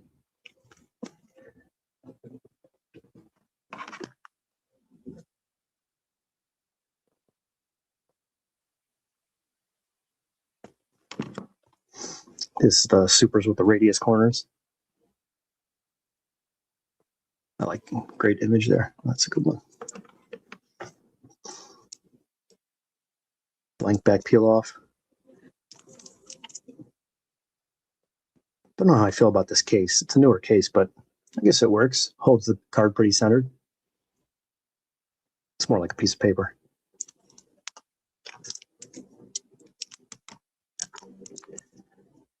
Golden stamp. Again, with the perforated lines, you can still see all the way around.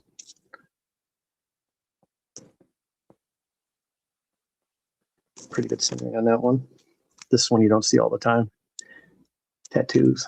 Henry Aaron. You can see it.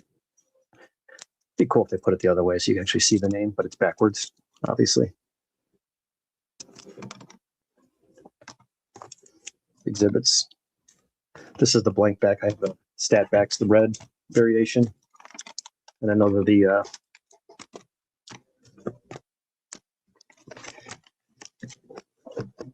post and the jello. What's up, Matty Ice? Pick a number, Matty, 1 to 100. Yeah. Yep, exactly like the purples from 22 update. Yeah, there's many examples of vintage cards and cards throughout history, whether it's Topps, Fleer, Upper Deck, that have, you know, X notorious problem or this problem, or they have that going for them.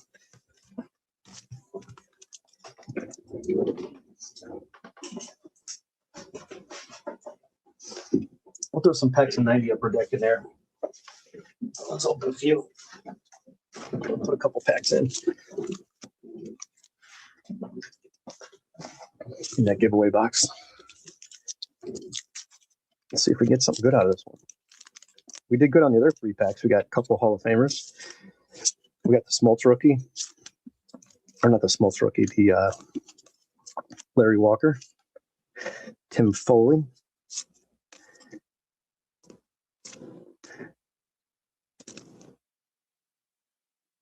Vince Coleman, down there at the bottom. Had a binder full of this guy's cards. Spike Owen, only because of the name.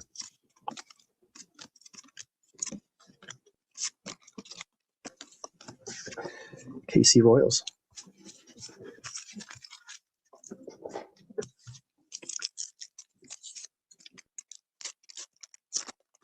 Valentine's Day cards? Yeah, who knows, man? I don't. There's so much stuff with that, with the unlicensed stuff. There's the Bulldog Puckett, Hershiser and Puckett, Otis Nixon, Trot Nixon, Storm Davis. Hey, there's Francona, Tito. When he was with the Brewers, now he's managing the Reds. Ken Minetti.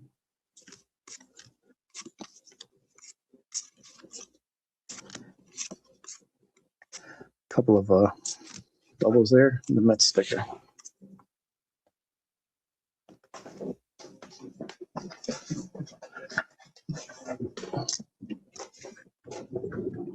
This happened to my my card that came big. This is for my set, and I don't know how it happened, but there's a crack right here. It came in the box all padded. All the cards were perfectly fine, but I just got to get a new case. I mean, I'm not going to do anything with it now, but maybe I'll do it when I go to a show and they're there. But yeah, that's how it came. And like things happen. I'm not mad about that. Those mistakes happen. That's normal stuff. That's gonna happen. It's life. It is what it is. But grading the way they grade some of these cards, like, oh, this is a 1 and this is a 1. It's like me selling a card that's a piece of crap. You got a card that's a piece of crap, and then I sell you one with no tires and no rims, and then I want the same money or more. It's crazy. It's absolutely crazy.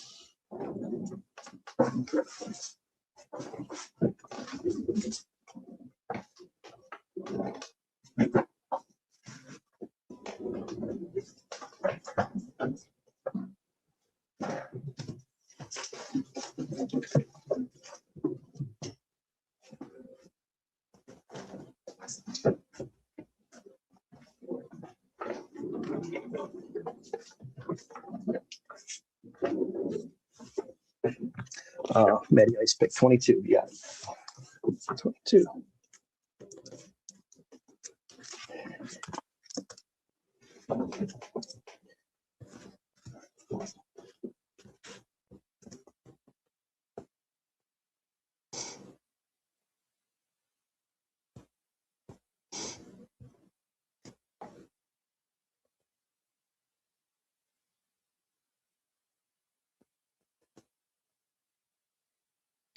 I'm sending.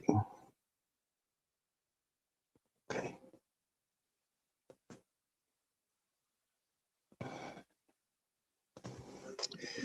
Are you interested in trading? Sure.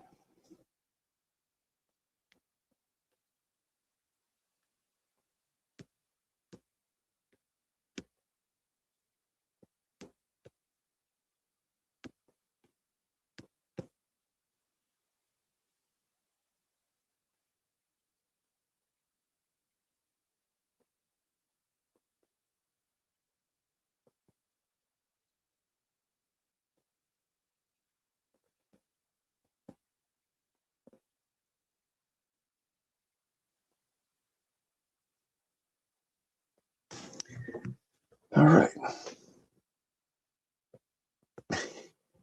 Yeah, that's the what's a Tommy Boy? The Tommy Boy reference. I'll put the guarantee on the box. And so on and so on. The rest goes.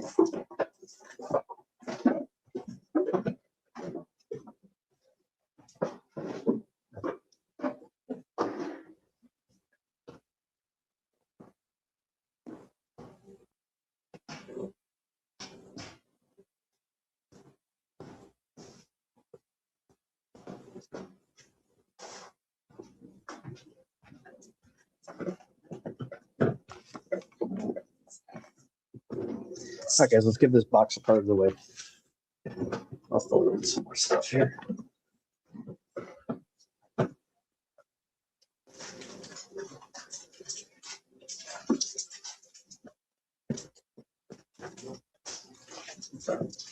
Some randomness. Grab some random cards here.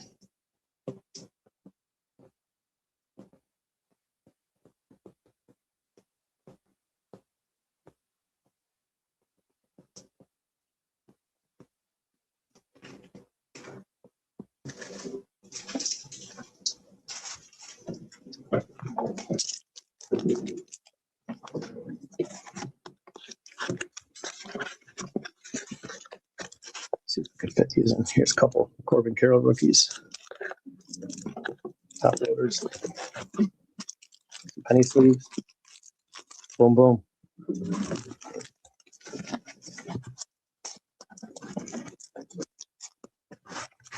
All right. Wait up.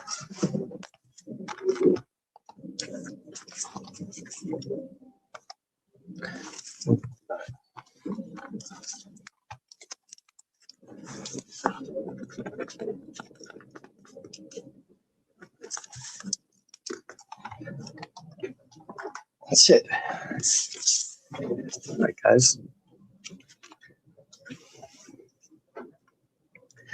Google, pick a number between 1 and 100. 7. 7. The number is 7. Matty Ice.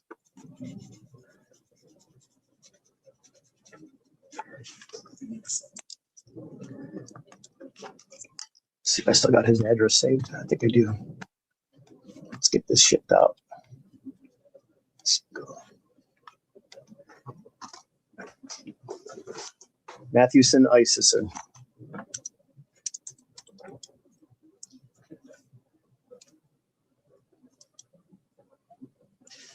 M-A-T-H. I have your full name in here. How do I spell here?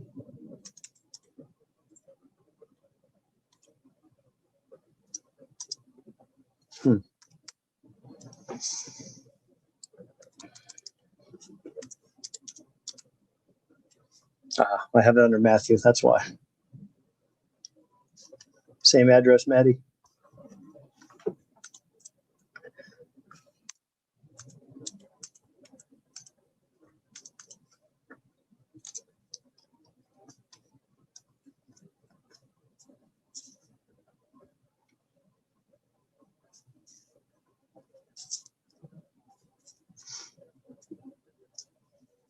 Google's rigged.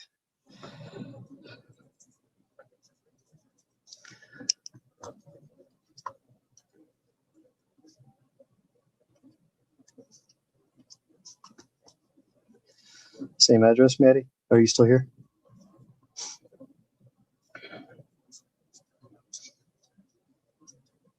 One, 225, blank, blank, blank. Not sure if you saw it last time. Do you have any Allen and Ginter 2020 to now? Blaster boxes or hobby boxes? Okay, sounds good, Maddie. I'll send you the tracking. I think I got some blaster boxes. I have to go look down down there and see what I got. I don't know what years they are, but I think I've got some. When do you need them by? When's like the thing? I know last time I think I screwed that up where I didn't send them in time. Okay. All right.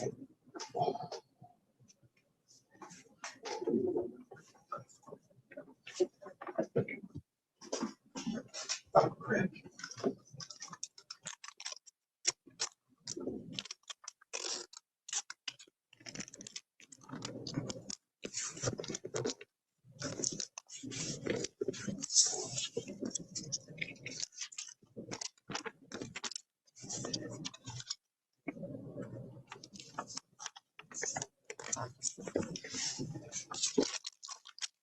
Hide the address so no one goes and starts stalking the Iceman.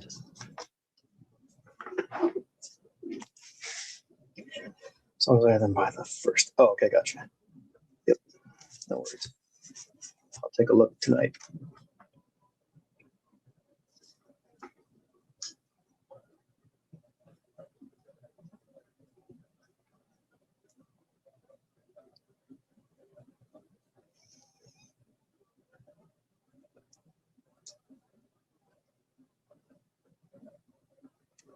Maddie, I just texted you a picture of the box with the tracking. I'll send it out Tuesday. I think Monday's a holiday. Is that accurate? Yeah. As long as you come up with show up with a gun, just make sure you have cards with you. It's okay.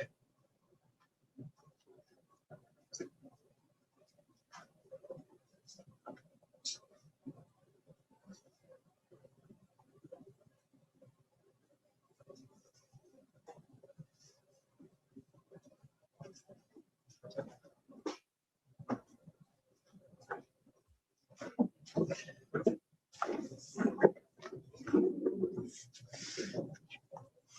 right, I'm gonna do these Bryce Harpers real quick.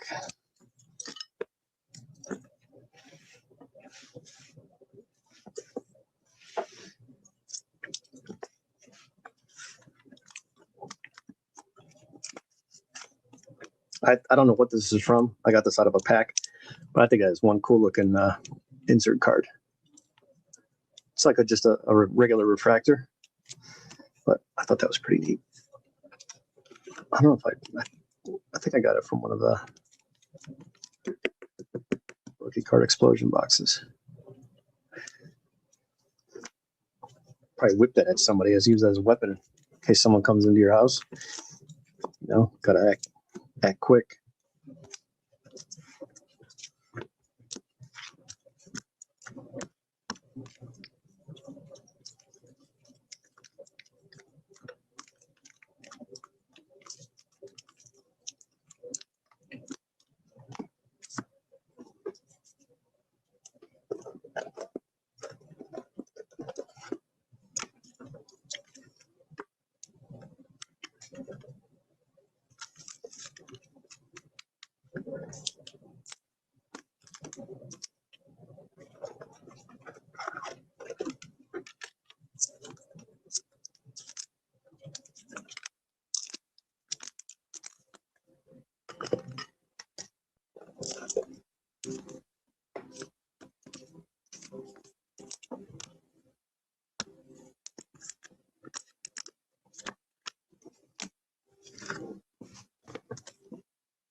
True story.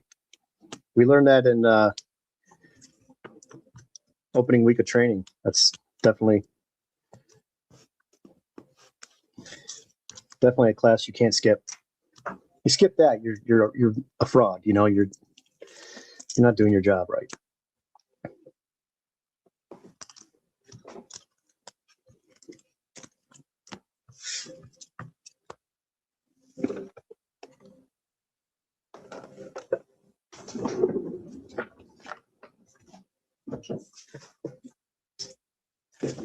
That's 59 cards.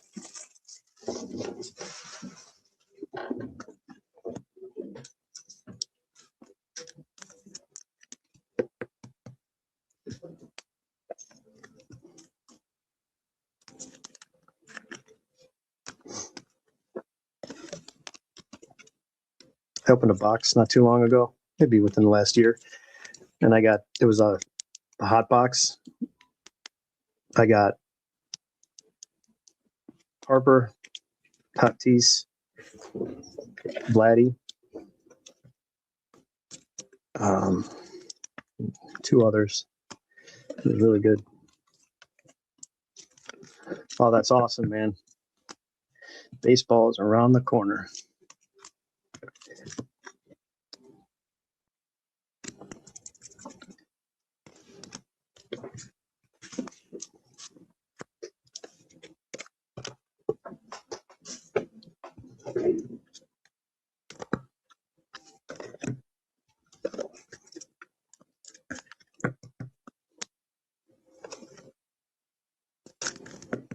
Be good to see some baseball on TV.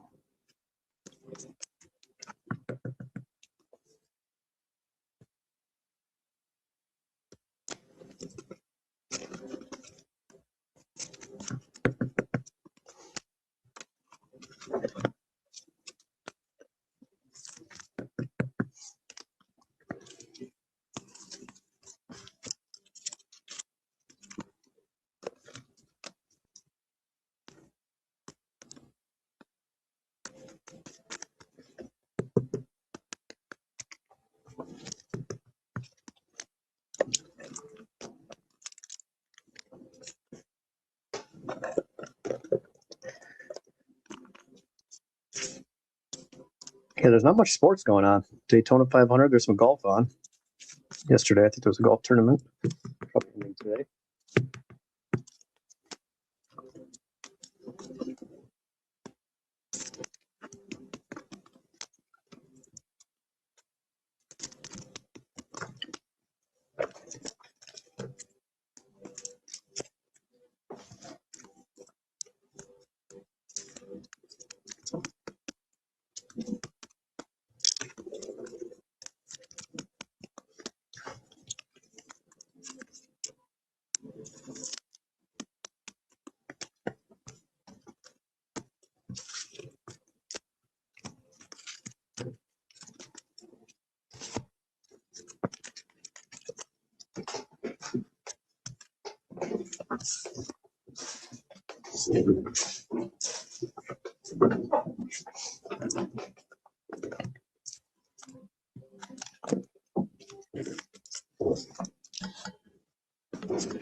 Yeah, golf's a good background.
Check, please.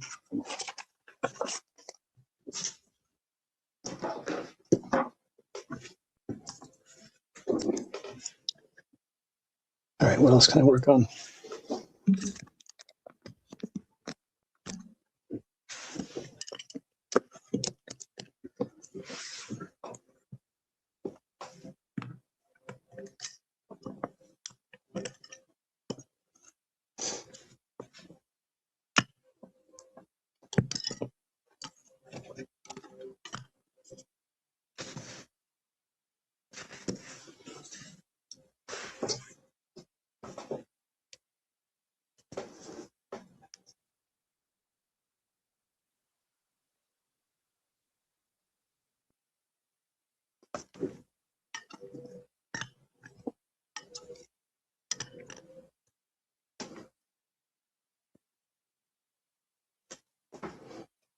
What's up, Artie?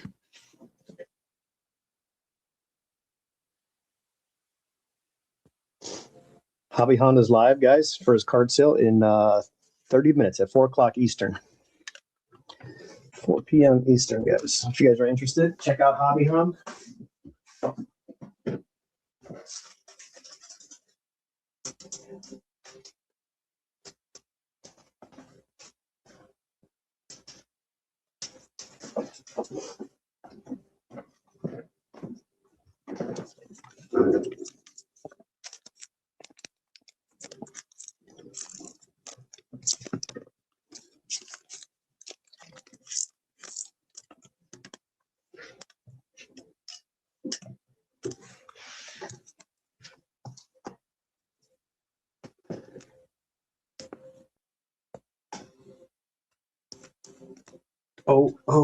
Tani. Auto parts. How's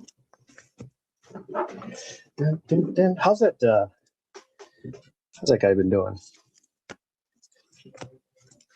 Nick, what's his name? Jesus.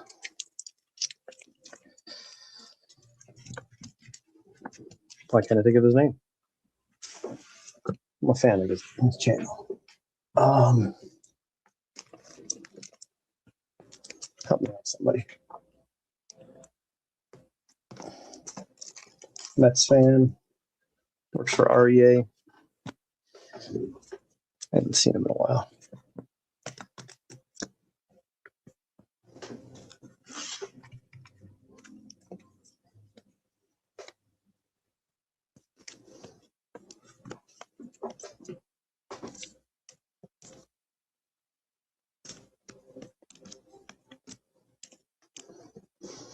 Newman.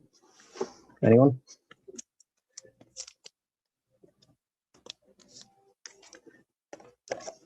Peds. There we go. Thank you. Thanks, Smalls. Yeah, Peds. How's he doing? I haven't seen him in a while. I have to send him a message. I always liked his lives.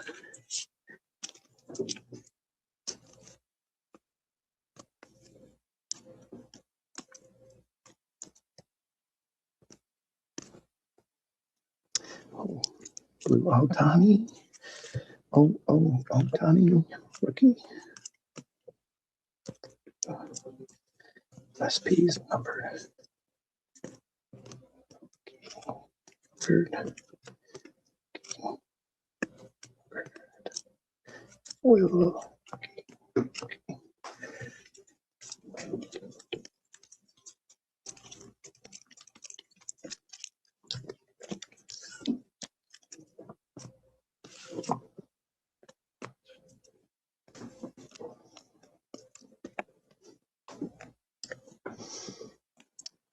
Yeah, I'm gonna see if I can send him a message on Facebook.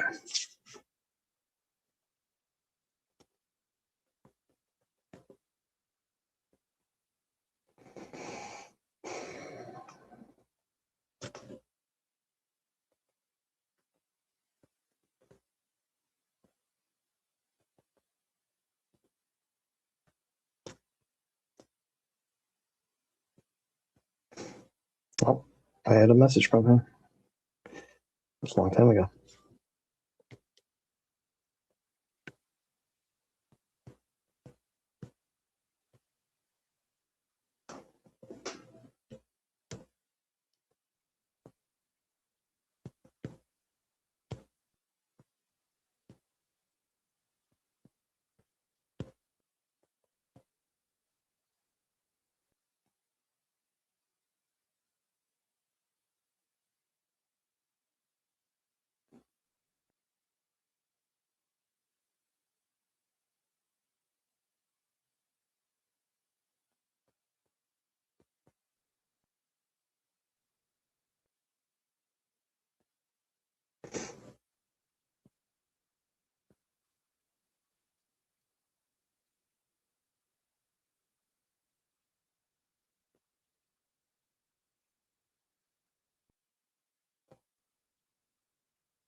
Yeah, I just shot him a message. We'll see if he replies.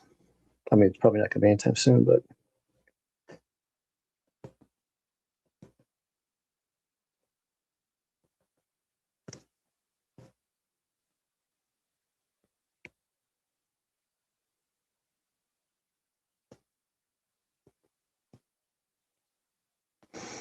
holy cannoli, I got a lot of messages in here.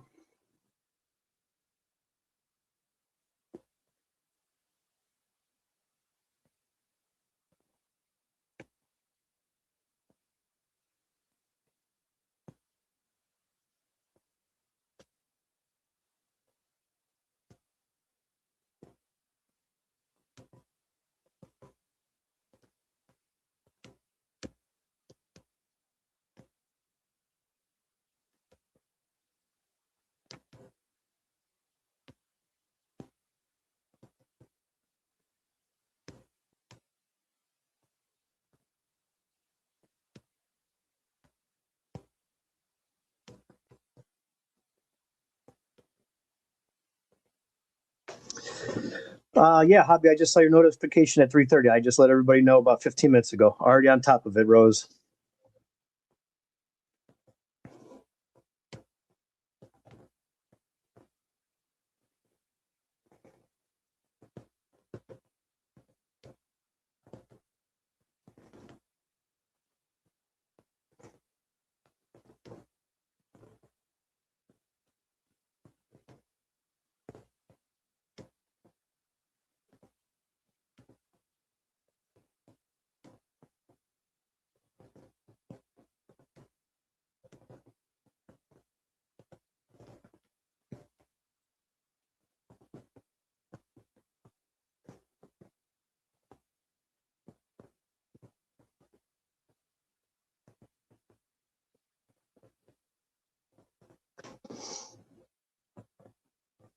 Oh, nice, man. How's he doing?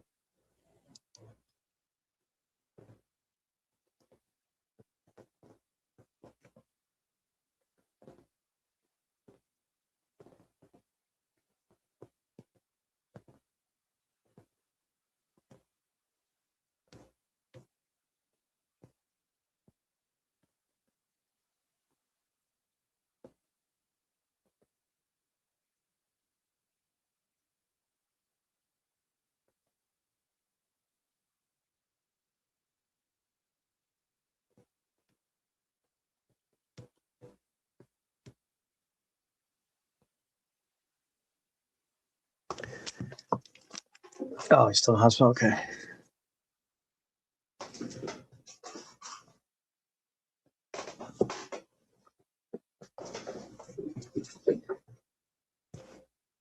Yeah, that's crazy. The health is wealth, man. That's an understatement.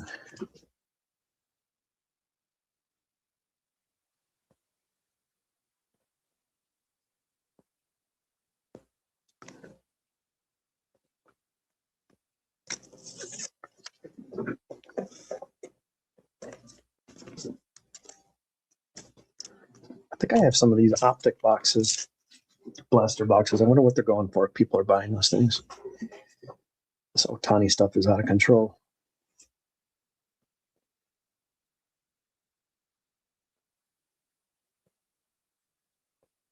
Blaster. Come on. You kidding me? Someone's bidding 334. You could have mine at 400. You can come on now. Nope. No thanks. Time to unload. What in the hell is going on with this world? Where are people getting all this money for this stuff? That's what I want to know. This is insanity. $400 for that? You can have it for $3 and I'll buy you a steak dinner. And I'll listen to all the bad stories you got for 1 hour. $400 for a blaster box? Oh my God. Living in a bizarro world. Definitely. I just want out. I think my time is gone. Lord, take me. I'm ready. I'm ready for the end.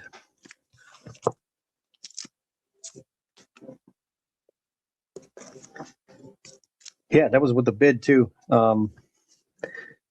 380 buy it now, 399, 334 with $8. So one bid, 380 or 334.99 plus $8. 4 days left. I'll throw mine up for 329.99, and that guy will cancel his bid and buy mine. Cutthroat world out there in the eBays.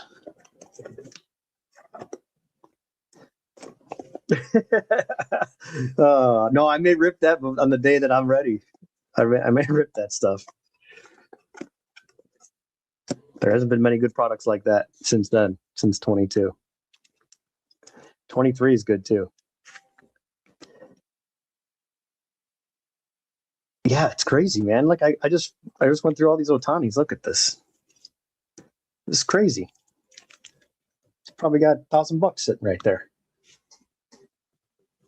That's better than the last. It might be, yeah. Like if you're already full, like hey, got some news. It's 4:00. I forgot to tell you yesterday. Today's your last day. You already had your meal, so you're like, oh shit, I'm not even hungry anymore. Just throw it in there with like.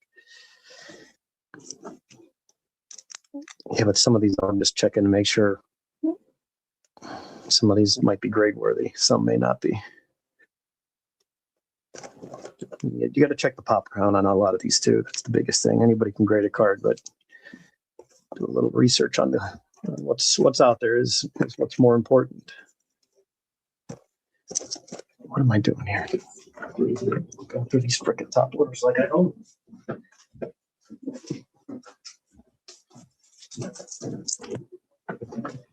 Yeah, I think the stained glass is like $60. I sold those 110. I think I got for it. One of those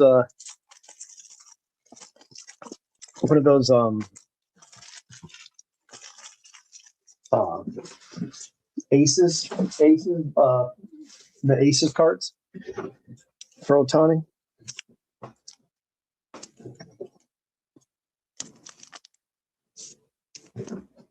I mean, just a card, a fresh penny sleeve, and a new top loader. Makes the cards look so much nicer.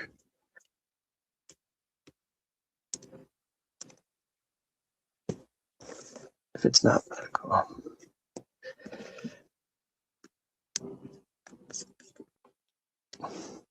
Oh yeah, the base cards. Yeah, sell those things right away. That's why I'm trading Sean. So I'm just gonna turn around and sell them.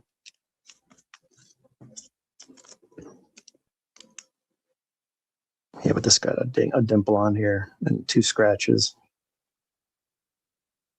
Yeah, it's got scratches up here too. That's weird. I'm not selling this card. I can't sell that. That card's damaged.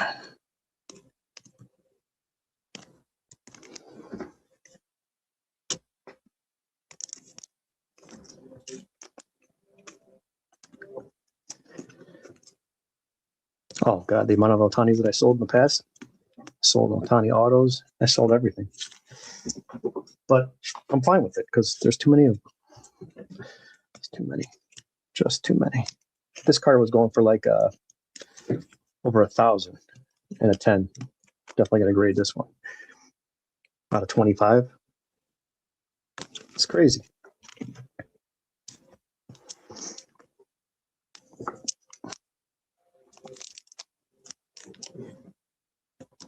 I just don't like selling cards that are all scratched up or got something wrong with it.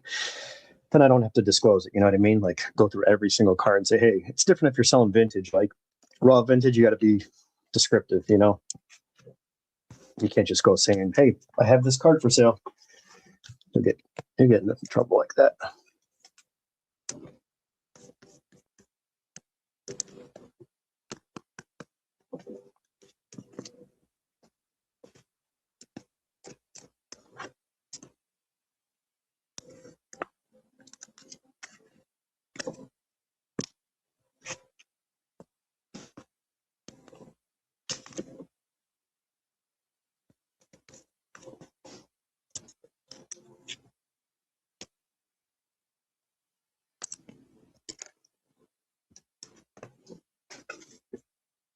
Oh yeah, those boxes. Yeah, I mean, there's a lot of people that just travel with that stuff. They don't have time to go through it. Those dealers have so many cards, they don't care. That's cool. The Japanese Babe Ruth one.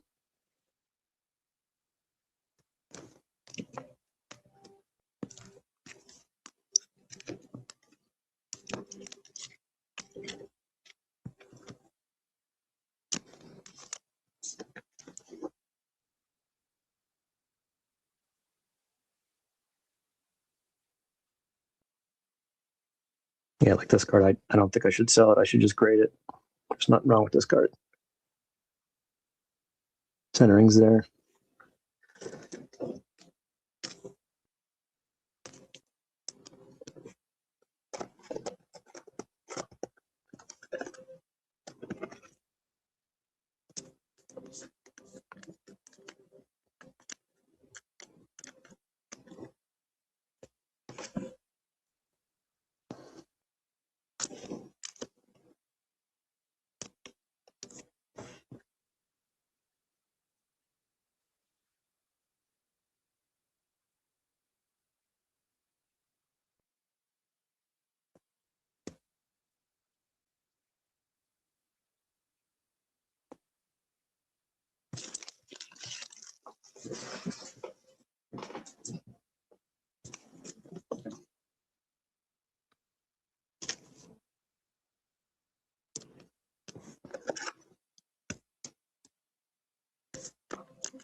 Yeah, Sean, I'm just going to sell them. That's well. The problem is getting your money back.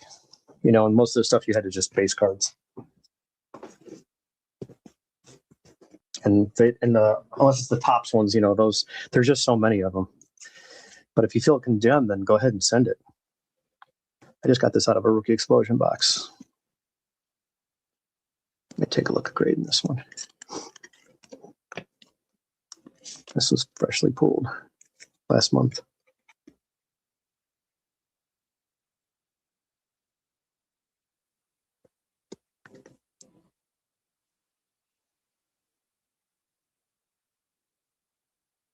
It's got like a print line right here. Unless that's part of the, so that would wipe off, I don't know. No.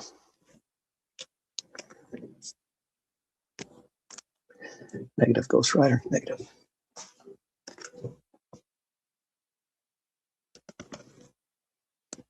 Yeah, that's the variation, the name variation, Japanese Babe Ruth.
This is a blue. They're not numbered, but these are it's the blue variant. Bet you there's not a lot of these out there. You know, these products, you got to remember, these products that this came out of, this 22 or 21, like no one's busting open millions of cases. There's still plenty of this stuff around. So some of these definitely don't get graded a lot. I know this one, this is like a pop. It was pop 1 when I had it. I was the first one to get it graded, but I think it's like at 4 now or 3. The blue All-Star.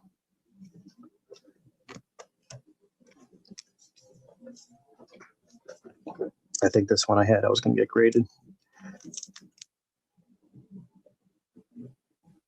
Centering was really nice on this one.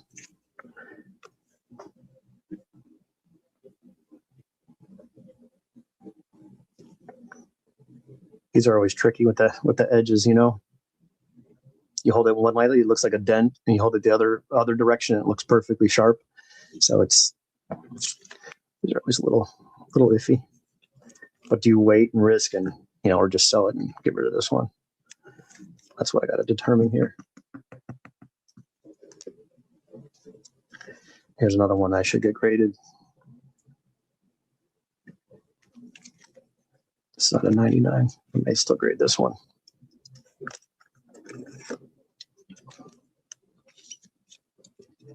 These are the cards you grade because there's not a lot out there.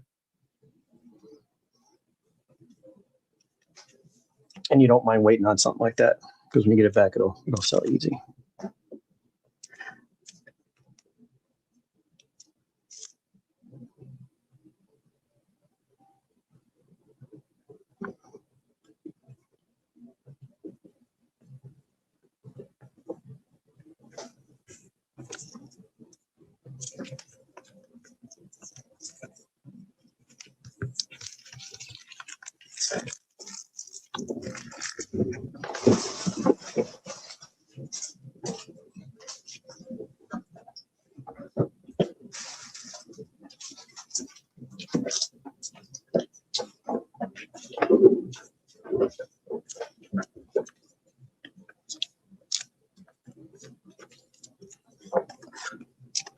Get ready for the Ohtani purge before the season starts.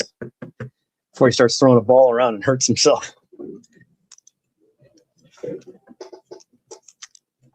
Yeah, like this is a low pop card. If you get it the gem, just looks good. Opening day, cheap card, but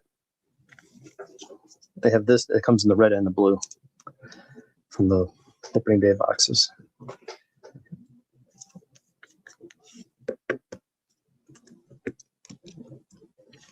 Tops now.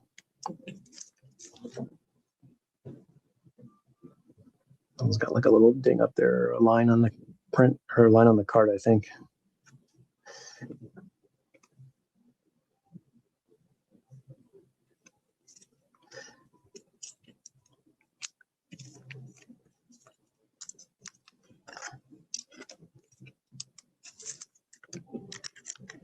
Man, I wish I had some of the Otanis that I had in the past.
This one's got a little corner touch here. It's small, but it's there. Right on that side.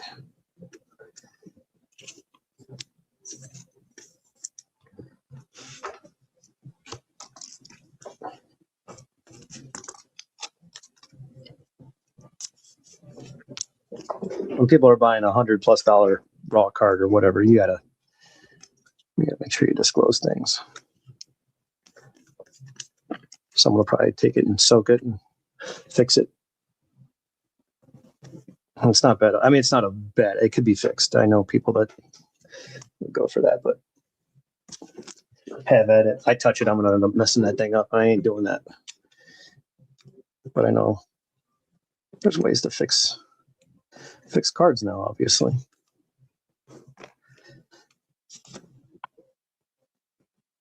And this is another nice one here.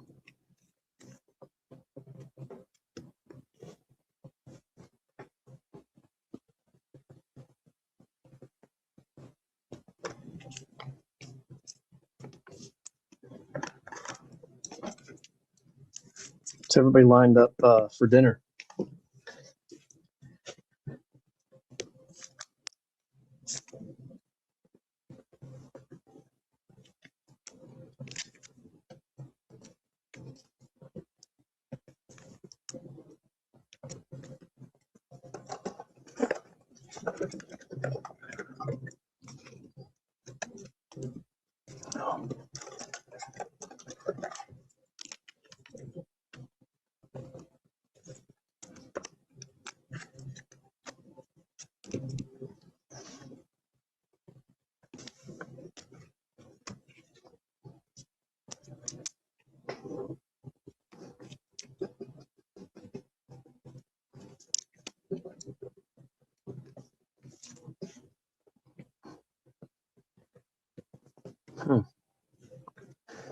I have to send this one too. I don't want to send too many of those little Tommies though.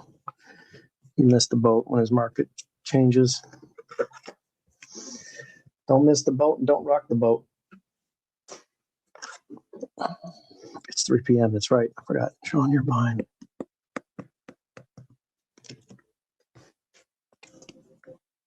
This features Otani.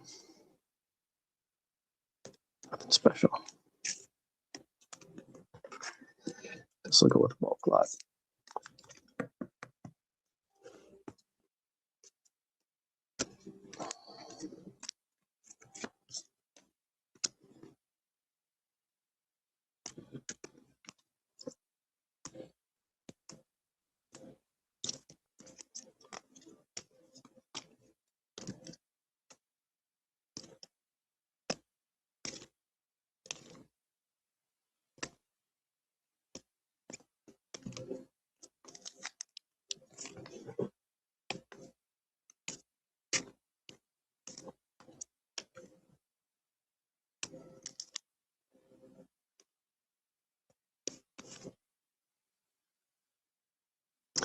Corner ding.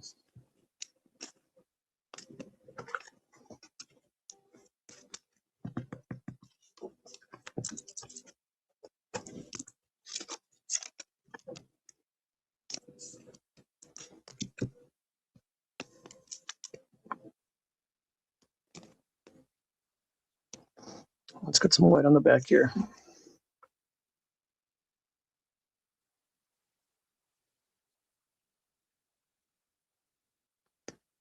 Corner ding. Bottom left.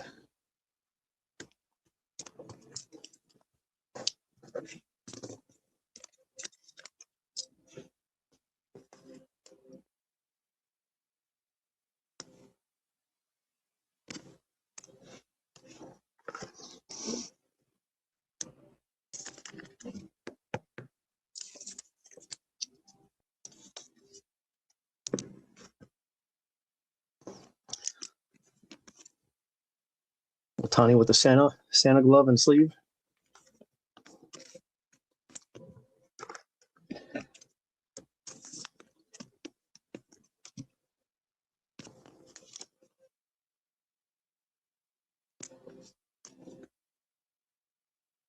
Boy, that's close. Very, very, very faint on the right there, but that's close. These are probably tough to gem the way these were packaged. That's a close one.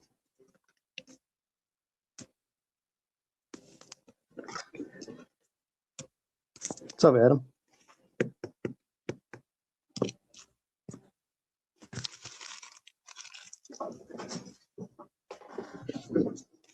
Target red.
Wait a second.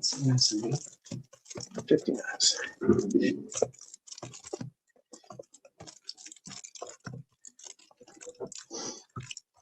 Oh, no worries, man. Yeah, I'm not gonna stand too much longer. We'll jump over there and hang out. I'm just sorting some cards right now. That's all. Lunch with the missus. Nice. What'd you have? I haven't decided what I want to eat yet.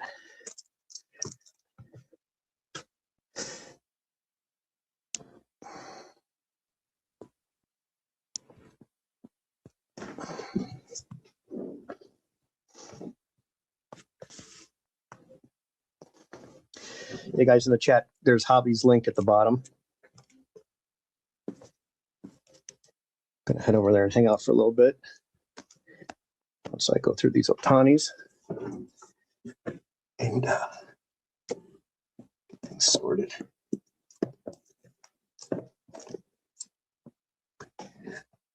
Jeter. What's going on? Boom, boom.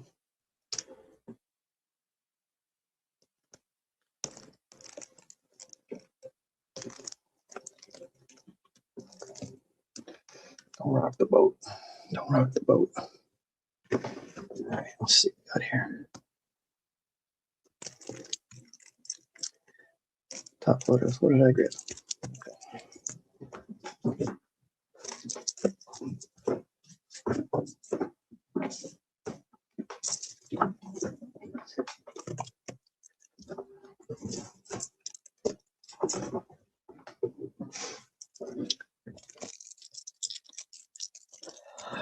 Texas Roadhouse. Oh yeah, those rolls are great, man. That butter.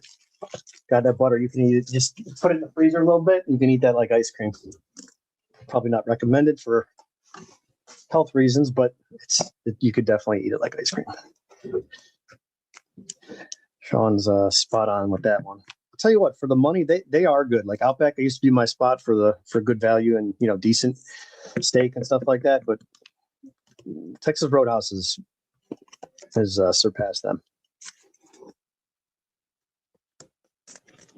Crazy is that, but they're always busy. Like we have a new one that's kind of open up by us, so maybe that would help. But I still think it's just way too busy. But it is good. Okay, wait a second. These are all the Angels Otanis. I gotta have more than this. Hang on a second. I'm missing something. I'm missing something.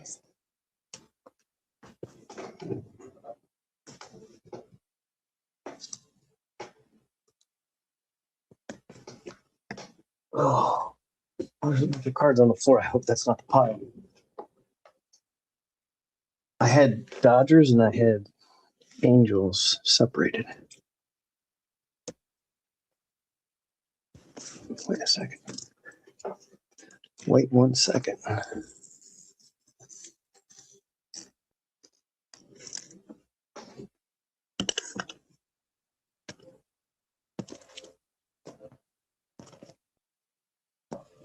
That's Cardinals.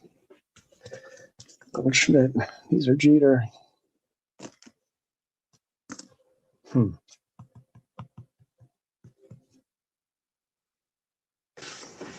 I know I have way more Otanis than this. I gotta put them away. That Brian probably took them. That's probably where they're at. He probably ransacked through them. All right, let me just do these real quick. This is Dodgers. And this is Angels. Yeah, because I separated base with inserts. These are all inserts. Definitely should be a pile like way bigger for base cards. These are all inserts. So I definitely have another stack somewhere.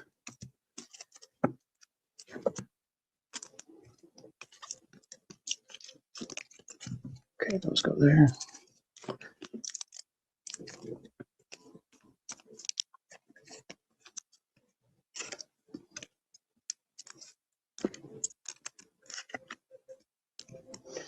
All right, rookies, inserts, parallels, color.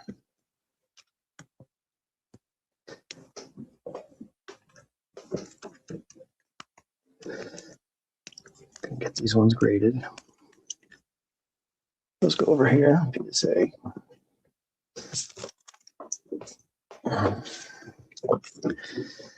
Refractors, inserts.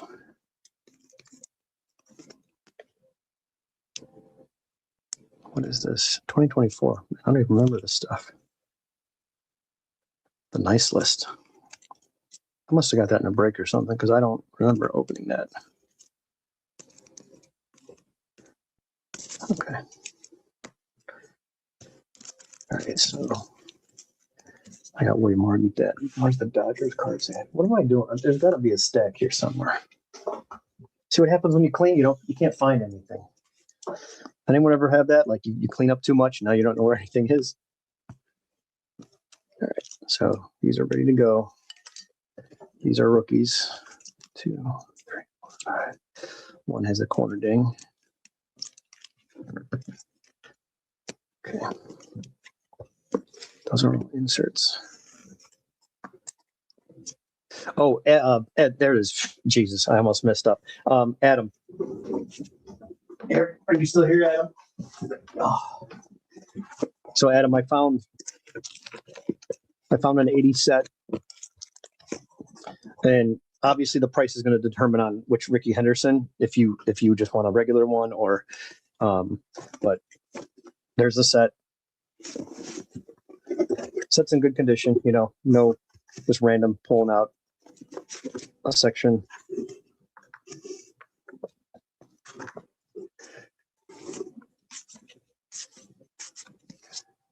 See if there's any key players in here. Bob Boone.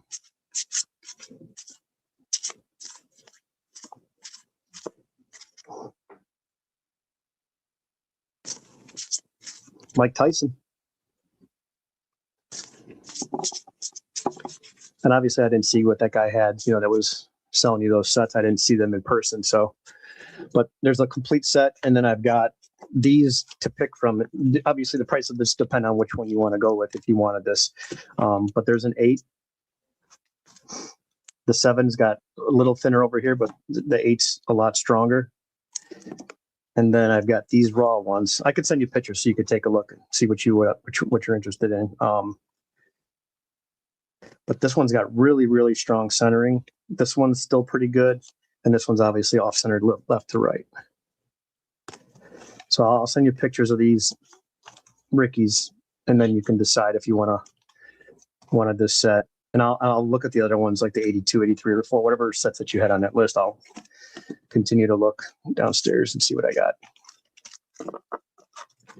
But if you just wanted like one of these, the only one I would charge, you know, a little bit more than what that guy was asking, or right where the guy's asking. I was trying to give you a set for like 125 plus shipping, you know, because I think he wanted 150. But like that's a really nice centered copy. And this one isn't bad, but there's a little tiny mark on the edge there. So, but I'll let you pick, you know, unless you want to go with the graded, because that's real easy for me to like, hey, you got the graded one. And if you need one of those binders with the pages, I've got binders, and I've got the PSA page that goes in if you want to do the sets like I have them with my the snap-in cases. Yeah, and I'll check the other ones out for you too. All right, so these are all the Dodger cards. I got to find where the hell the rest of these are at. And I found another nice Brett up here too. For the 75 set. So I didn't know if you had the 75 Brett already, Adam, but if you do, I mean, I could build that set around the cards you already have, so you don't have to trade or sell them, you know, or buy them for more money when you already have the card. You know what I mean? Like, I don't mind selling the single big cards myself if you already have them, and I'll take them out of the set and build you a set. I don't know if you heard that yesterday, but I could put that together. But then I have some graded ones of these too. So if you want to look, I got some 5s and 6s that you can pick through. Both are like really nicely centered copies. The 6 just has less edge wear. I got them right here. So if you needed one, I mean, these are real nice centered copies though.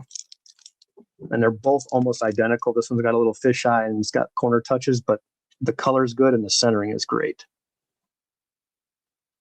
And I'll take photos without the glare for you, you know. Even the back's pretty nicely centered too. But this is a 6, and we're not talking that much difference in price either. But you can kind of see it's got a little more of a touch up here, and this is just more green. This is a little bit darker. This is a little bit lighter on the green. They still both have good color. You can tell he's a little bit darker here, like the tan on the face.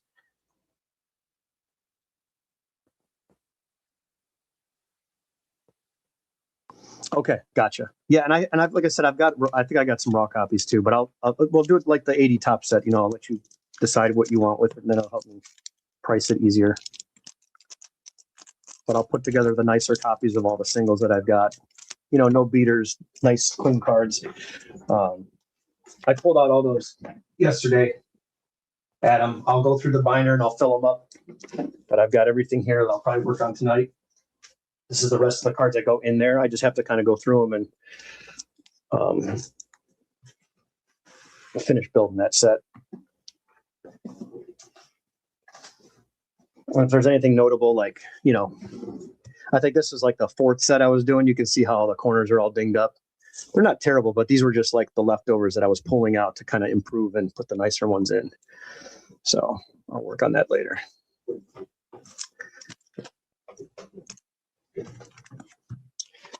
All right, let me move this vintage. I got to finish this Otani stuff because I don't know what the hell I did with these Otanis.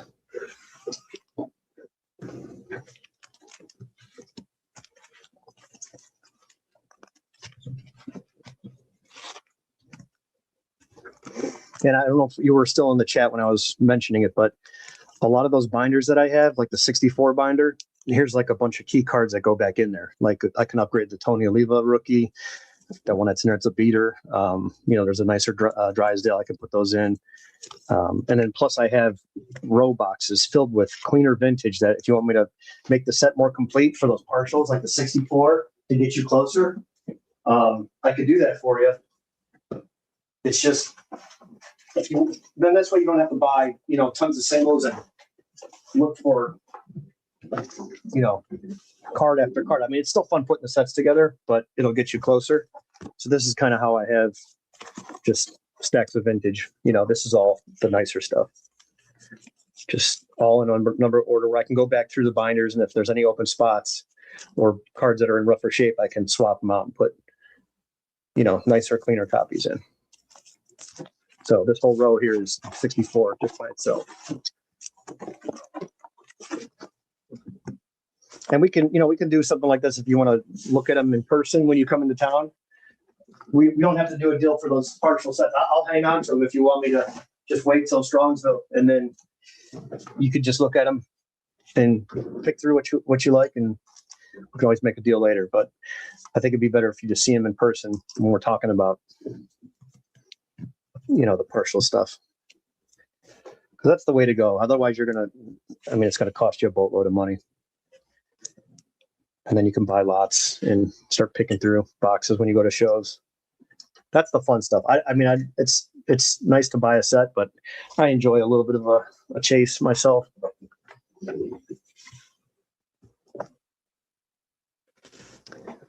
But I'll note anything that's, in rough shape. I think those were the 5 or 6 sets that I had that were partials. And then I'll look at the complete stuff from your list that you gave me that you texted me. Actually, let me just send you a text right now of what the partials that I've got. I got a 64, 1955 Bowman, 1964 Topps, 1960 Bowman, 64.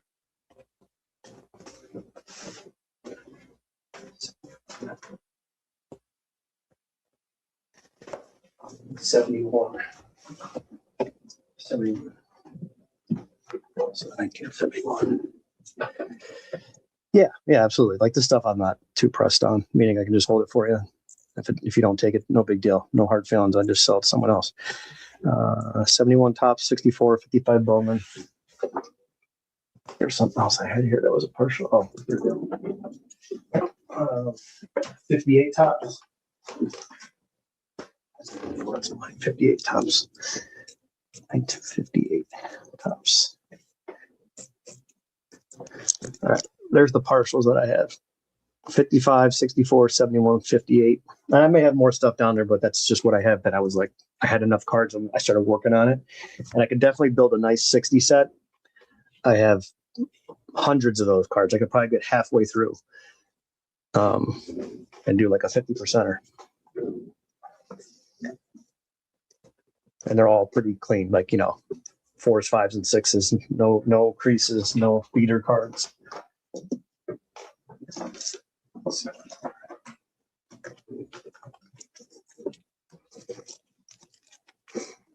Yeah, like the 58 that's in there, I can swap out. Here's a better looking Drysdale. Certain things I'll have to go through and see what I can put back in. Like here's a cleaner Bobby Shantz that's in there.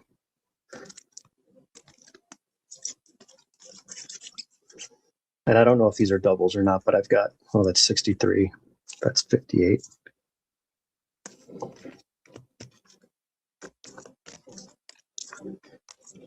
Aaron and Robinson. I think that's 58.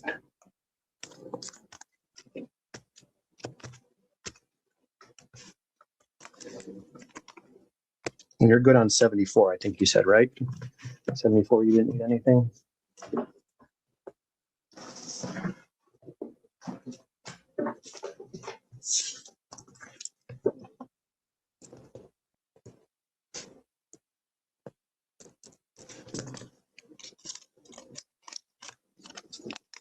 Yeah, add them up. Right where the show's at, I'm like 10 minutes up the road. I live 10 minutes away. So it's no big deal.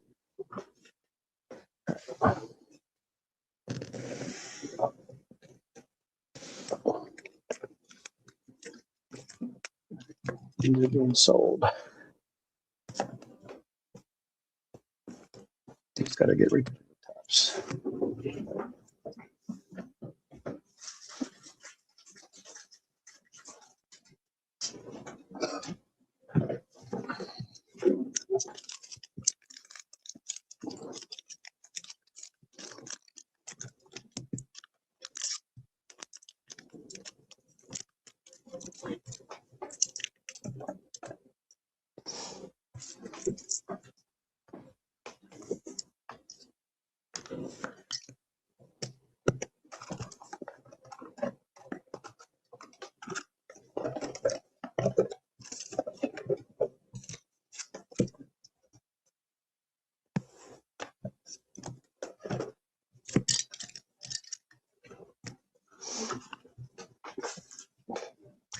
All right, guys, I'm gonna jump off. I'm gonna go head over to Hobby Homs and check out his little live sale and get some of this sorting started. I'll catch you guys next time. Thanks for hanging out. And Maddie, I'll get your package shipped out Tuesday because Monday's a holiday. And that's it. All right, y'all. Have a good one.